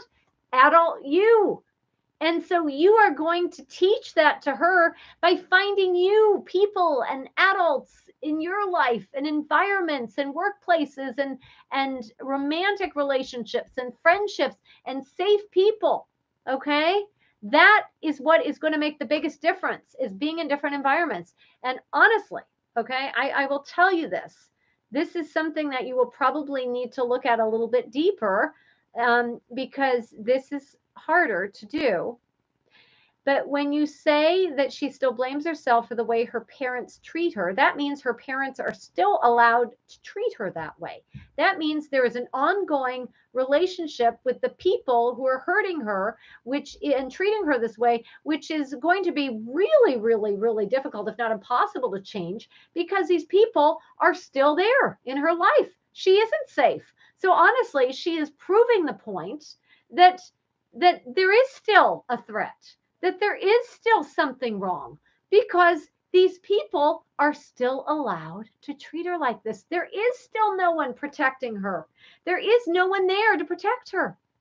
So this is where I say this requires a little bit deeper thinking here, because the reality is these are probably parents that should not be this close. These are parents who should not be allowed to have this much of a presence in this woman's life. Okay, whether she's a little girl or the adult. And yeah, I'm talking about you. So these are parents who need to be kept at a safe distance. Okay, because this little girl is actually sounding the alarm for good reason, because there's still a problem here. The treatment is continuing. And whether it's an abusive boyfriend, whether it's an abusive husband, whether it's an abusive ex who you have to see, whether it is an abusive friendship, whether it is an abusive anything, okay? This is the problem. There cannot be abusive people, toxic people in your life here, or that little girl is going to keep on sounding the alarm that there's a problem here, that there's something wrong, there's something scary. Okay. And then she is going to keep on trying to fix a situation that is unfixable. But you can begin to fix for her by bringing in new people and limiting the ones who have to be here. You can't limit always your employment situations. You can try to get a different job and get out of there. And honestly, once you start on this, I can't tell you how many women I have actually turned into a career coach for, because they have discovered that they are in these same toxic relationships in their workplace environments. And they've gotten out of there in the same way that they've gotten out of this with their romantic relationships. So whatever it is, it carries over to that. And so she's going to sound the alarm, and you're going to hear her trying to repeat these same patterns until she doesn't have a reason to. Okay. I stood up to them very well today when they turned even more horrible. So let me tell you about this. People hate it when you change. They hate it. They hate it when you stand up to them, when you are different. This is why. Okay, if you are someone who is losing friends, this is why. If you are finding your parents that's what this sounds like, right? They've turned even more horrible. But whenever you are something different, they will treat you worse at first. because they want you to go back to the way you were. This is not convenient for them. You are changing them. You are forcing them to change. They don't want to change. They want things nice and neat. They want you where you don't rock the boat. They want you where you do not stand up to them. It is the hardest thing to have a friend or a sibling or a child who is changing, who makes you look at yourself and have to do something different, or just doesn't make you look at yourself because you refuse to, and just makes you not want to have to change to be with them, to have them in your life. They want you to go back to being the way they are. So this is where I hear all the time from women who ask me, like, I've lost almost all my friends. Like, is what's left? And I explain to them, you're clearing house. This is the difficult part, where you are clearing house, where you are learning who are safe people, who is not. And the people who are the safest people for you are going to be the ones that little girl doesn't have to be afraid of. Okay. And so if you are noticing these patterns that she's desperately clinging to attracting in the wrong people, it is because she hasn't discovered that what you are discovering, that you can't get water from a stone. Okay. You cannot keep trying to get something that has nothing to give. You can't keep trying to get something out of that if it has nothing to give. Okay. And so when someone turns even more horrible when you stand up to them, one, it's because they can, right? They already have a power over you. They feel secure in their power over you. And another is because they believe that, they don't want to see you change. They think they're doing it for your good. They think they are going to try and change you back. And they are going to treat you horribly, even when you stand up to them. So I go back to this, okay? For Sunshine, for, any of you with this, I go back to this. Paula, I'm still getting to you. I got your email. I go back to this. That little girl is going to look for protection in the only place she knows, and that is in a parent who she could never get that from before, who she could never extract that protection from before. She's going to keep trying. She's going to keep trying. She's going to keep trying. And the adult you can come alongside her. It can model for her that she doesn't need to do that anymore, can show her what she needs to do. But ultimately, you as the adult needs to also take care of her. And there's going to be a transformation at some point when you can bring new people into her life who she doesn't have to be as scared of anymore. And the more that you can understand the embodiment of what that feeling brings to you, that the form, who shows up, what that guy looks like, the clarity of who that is for you, the easier it's going to be to track him early, to detach, to not get attached, so you don't have to detach, but the easier it is going to be to do it that way, because otherwise you're on repeat, and you're going to keep being attracted to that. And make no mistake that the hallmark, the telltale sign of that is a guy who makes you feel like you have to perform, like you have to try, that you have to be something you're not. That is the telltale way. But you can make it more personal by looking at, well, what beyond that is for you, so that you can clearly identify who's this guy who's doing that. All right. I hope that helps my UK friend and Sunshine. Okay, Paula, I'm going to go to you for my last one here. And Paula says, hi, Jane. I've been seeing a guy that I've met online for almost 8 months. He's never been married or even lived with someone. He's looking for his soulmate. We have such a great connection. Sex is amazing. We have similar goals, dreams, and attitudes.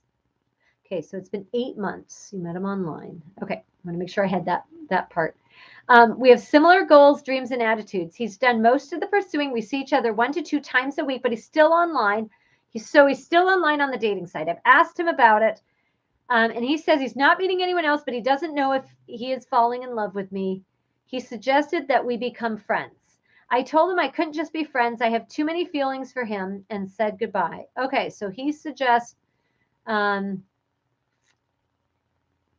the old, I don't know. Well, okay, so the confusion. You're confused because he's confused. Yeah, and he's just staying at confused is the difference. He's not trying to fix this. He's staying. He suggested we become friends. I told him I couldn't be. I have too many feelings for him, and I said goodbye. That was a month ago, and now he's sending me messages. I really want him back. I'm afraid that he has an unrealistic idea about what love soulmate is supposed to feel like. I agree, 100%, Paula. He does. That's what's going on here. He doesn't know. He believes that his programming has told him he just needs to find the right woman. Everything will fall into place. Everything will be better. That's what he's trying to do. Okay, so absolutely, you are right. I really want him back. I'm afraid that he's got an unrealistic idea about what love and soulmate is supposed to feel like. I read that already. I am a confident, strong woman, have so much to offer. Is there anything I can do to help him fall for me? Yeah, you know what? Here's the bottom line with this guy here.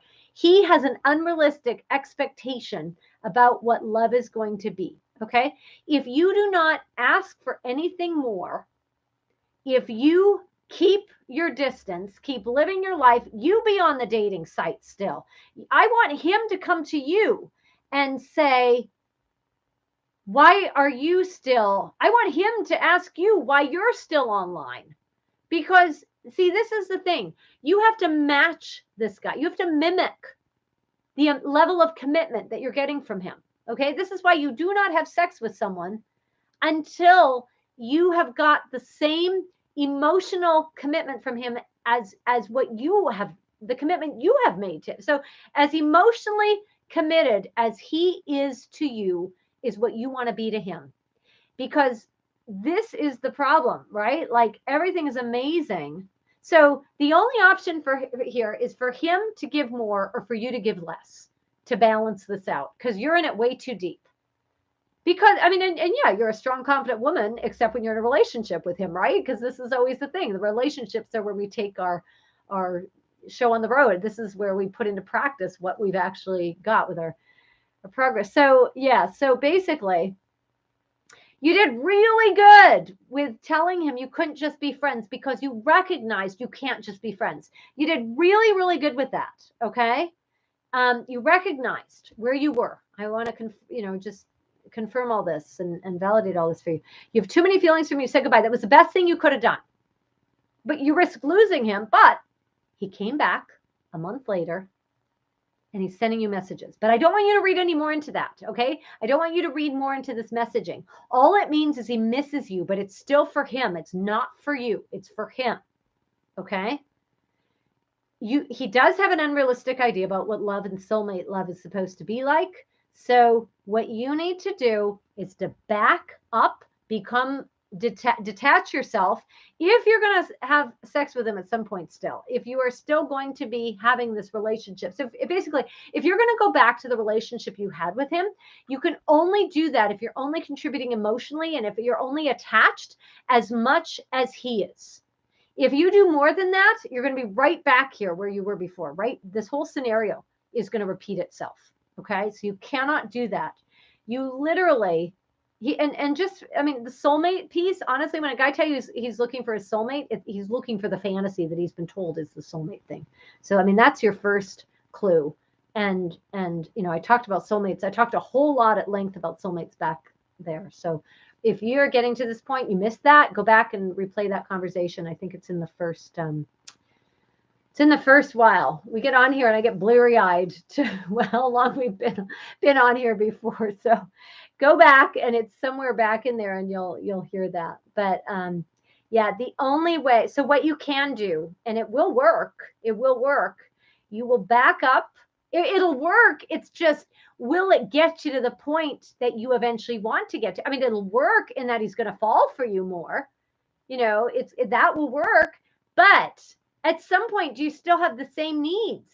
If he falls for you more, what happens when you still have the same expectations and he believes that the relationship that you've got now with him, because you're more detached, and you're not looking for him to meet all your needs. You've got other interests going on. You've got a realistic expectation of how much, he's your everything and how much your whole life is your everything.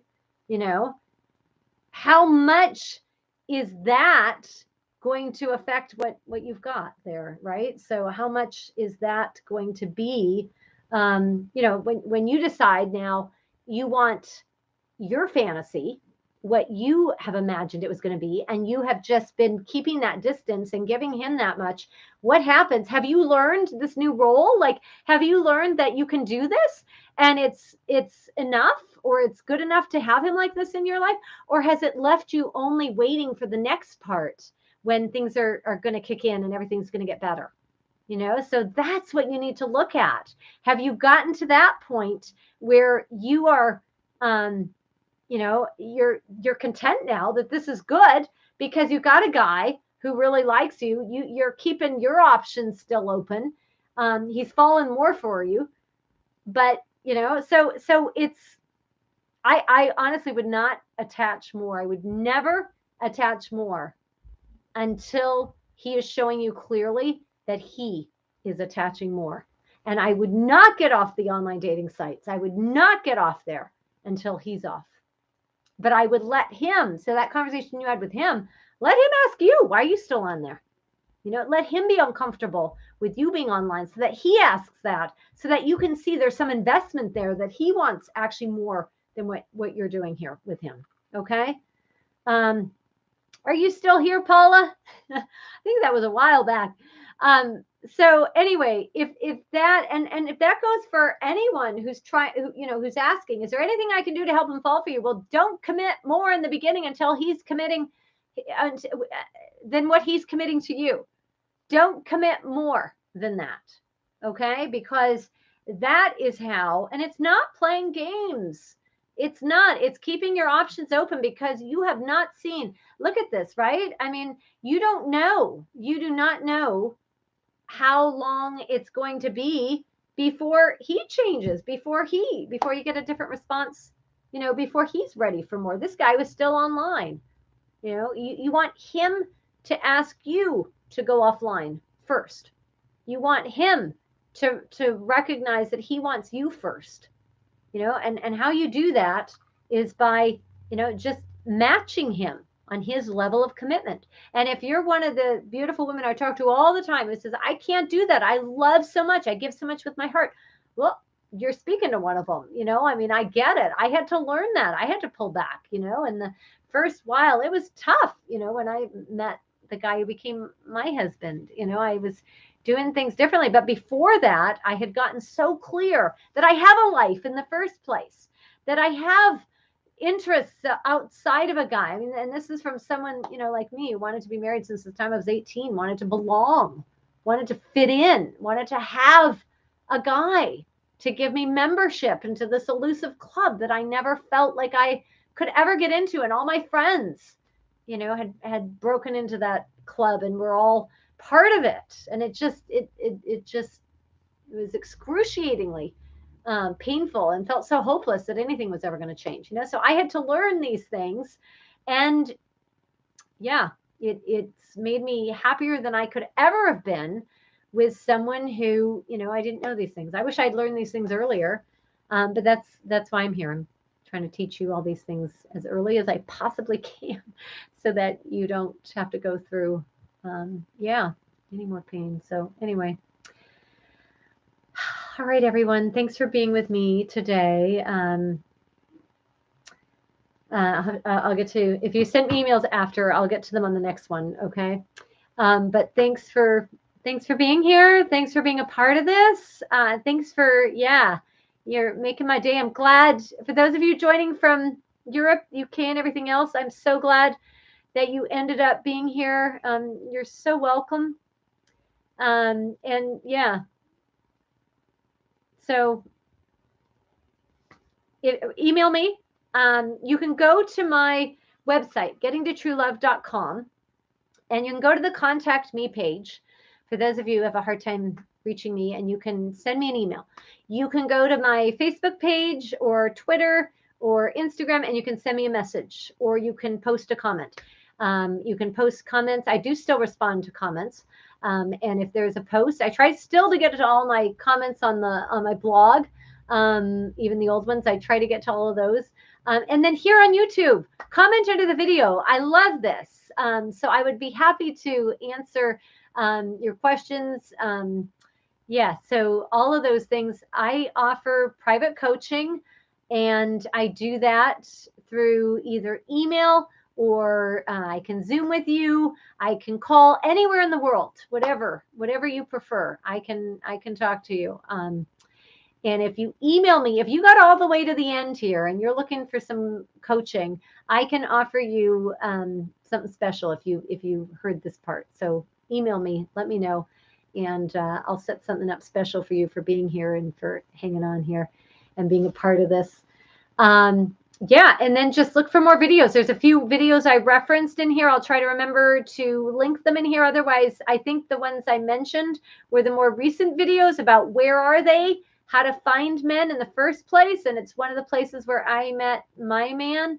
And also, there was another one about 3 things about emotionally unavailable men. Okay. I never knew anything. They never had a name when I was dating them. They were just, who's Jane dating now? And you could have summed them up with emotionally unavailable men. And I didn't know that. And I was dead set on making one of these my own.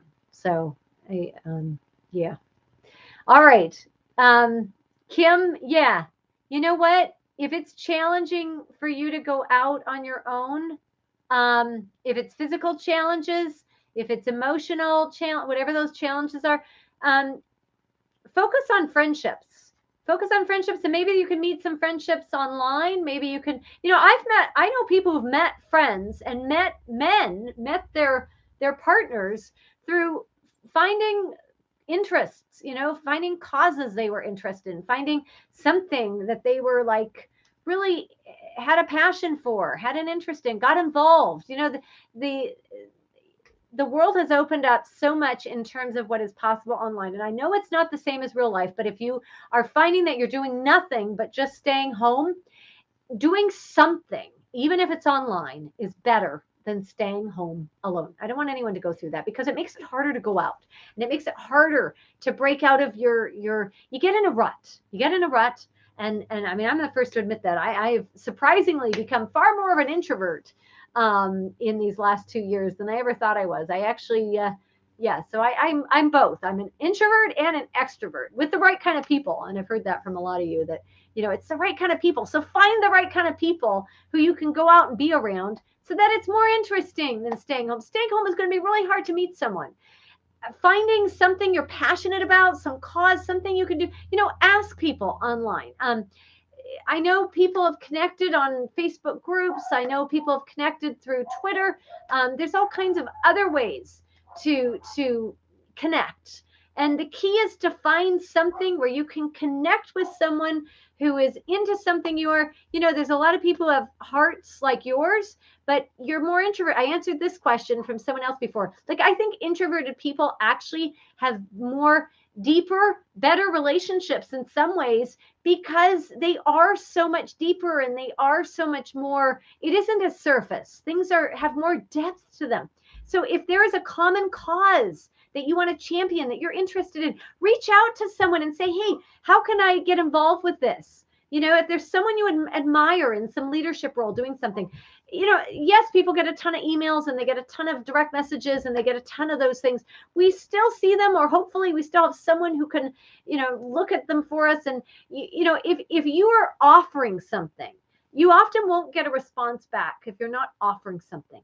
But if you are offering something to someone, whether it's your time, whether it's your energy, whether it's something else, if there is something, that makes you cry, that you want to make a difference with, to be a part of that, be part of that. Because if you pick something where there's men and women in there, you never know who you're going to meet. I remember volunteering for some kind of a fundraiser way back when. There was some radio station fundraiser, and I met it was just me and like some older women. But I'll tell you what happened is one of the older women, she had a son, and she was like, this is totally fascinating, she said, because you and my son would like get along so well. And so she arranged to have some dinner, and me and her son, we met. She introduced me to her son. Now, that didn't really go anywhere, but it could have, right? Like, my point is the potential of things, right? Like, you never know. Even the old lady or the old guy or, someone who is totally not, what you're looking for, you never know the connection. In fact, I know and someone I used to work for, um, his his dad set him up. This guy is a really successful, like, this would be the guy that you would like love to be set up with.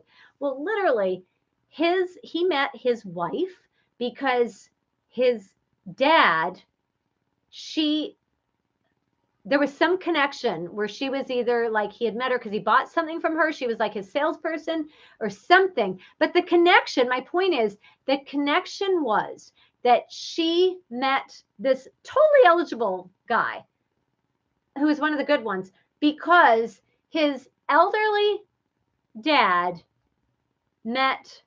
knew her and could picture the two of them together, and so introduced them. So I know the old guy, or the older person, or someone, or the younger person, depending on whatever, right? Or the kids, right? I mean, if it's some kids, you never know who's their babysitter, who's their parent, or there's all kinds of dogs.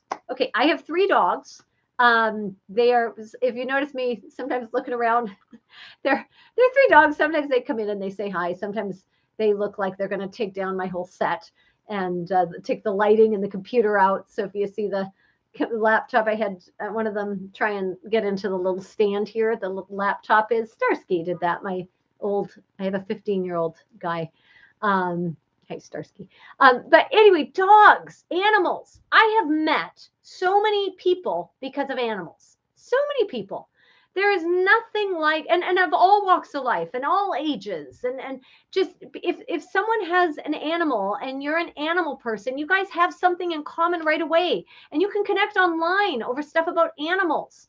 Like, honestly, there's an account on Twitter, We Rate Dogs, and it is the cutest thing. People, I think, send in pictures of their dogs, and the point with that is that it's got so many followers on there that people are all talking to each other in the conversations about their dogs and their pets and their animals, and there's probably one on cats and probably every kind of animal. So there are opportunities for you to meet people. Now, we don't know who they are. Yeah, it's online, but you know what? Everything is there's a risk to a right, or a chance you're taking. You don't know, but there's something about finding people who have common interests, and you never know where that's going to lead. And like I said, I meet people, if I happen to be by myself and without the dogs, I'm still meeting dogs on the street and their owners, because I love dogs, and especially rescues. I love them. And so I end up talking to the dogs, and I end up throwing in there, my kids say, make sure you tell them you have a dog, Mom. Make sure they know you have dogs. But that the whole point is that you find things. I find things that I gravitate towards that are things that I have an interest in, because those are going to be places I meet people like me. You're going to do the same thing. So, okay. All right, Kim, I'm glad that got you thinking about things. And yeah, good. I'm glad. Sometimes all you need is just someone to see you, to see you and be like, no, don't end up staying home. Don't do that. Go pick something, because a lot of times it's the feeling that you can't do something because for some reason you don't have a right to do something, or you're single, so you shouldn't be doing something, or you have to have some membership card into the not single club to be able to show up and go somewhere. No. Honestly, if I could go with you places, if I could do things with you, if I could sit there at the computer with you, I would expand all your worlds, only because I see you and I get it, and I know what it takes to venture out of that. And yet I will still say, anywhere where you show up, anywhere where you go, you have a right to go, just because you're a human being here on this planet, and you have a right to a life and to happiness and to meeting people and to feeling like you fit in and to finding the people who you will fit in with, regardless of where you are and what you've been through and what beliefs or what messaging or programming or conditioning you've held about yourself. Regardless of any of that, you have a right to be here. You have a right to show up and have as much of a life and as much happiness as anyone else, no matter what their better situation you think might be. All right. Okay. Good night, everyone. Good afternoon. Good wherever you are. And if you're on the replay, let me know where you are in the world. I love seeing where everyone is. And I recognize some of you. Sometimes I have to read between the lines and figure out who is that person, because I know I've got a lot of you I've met already in my coaching. But yeah, check out my website, gettingtotruelove.com, and feel free to email me. And yeah, I'm here for you. Okay. We'll do another one of these soon. So you can email me your questions and your situations if you want my take on it.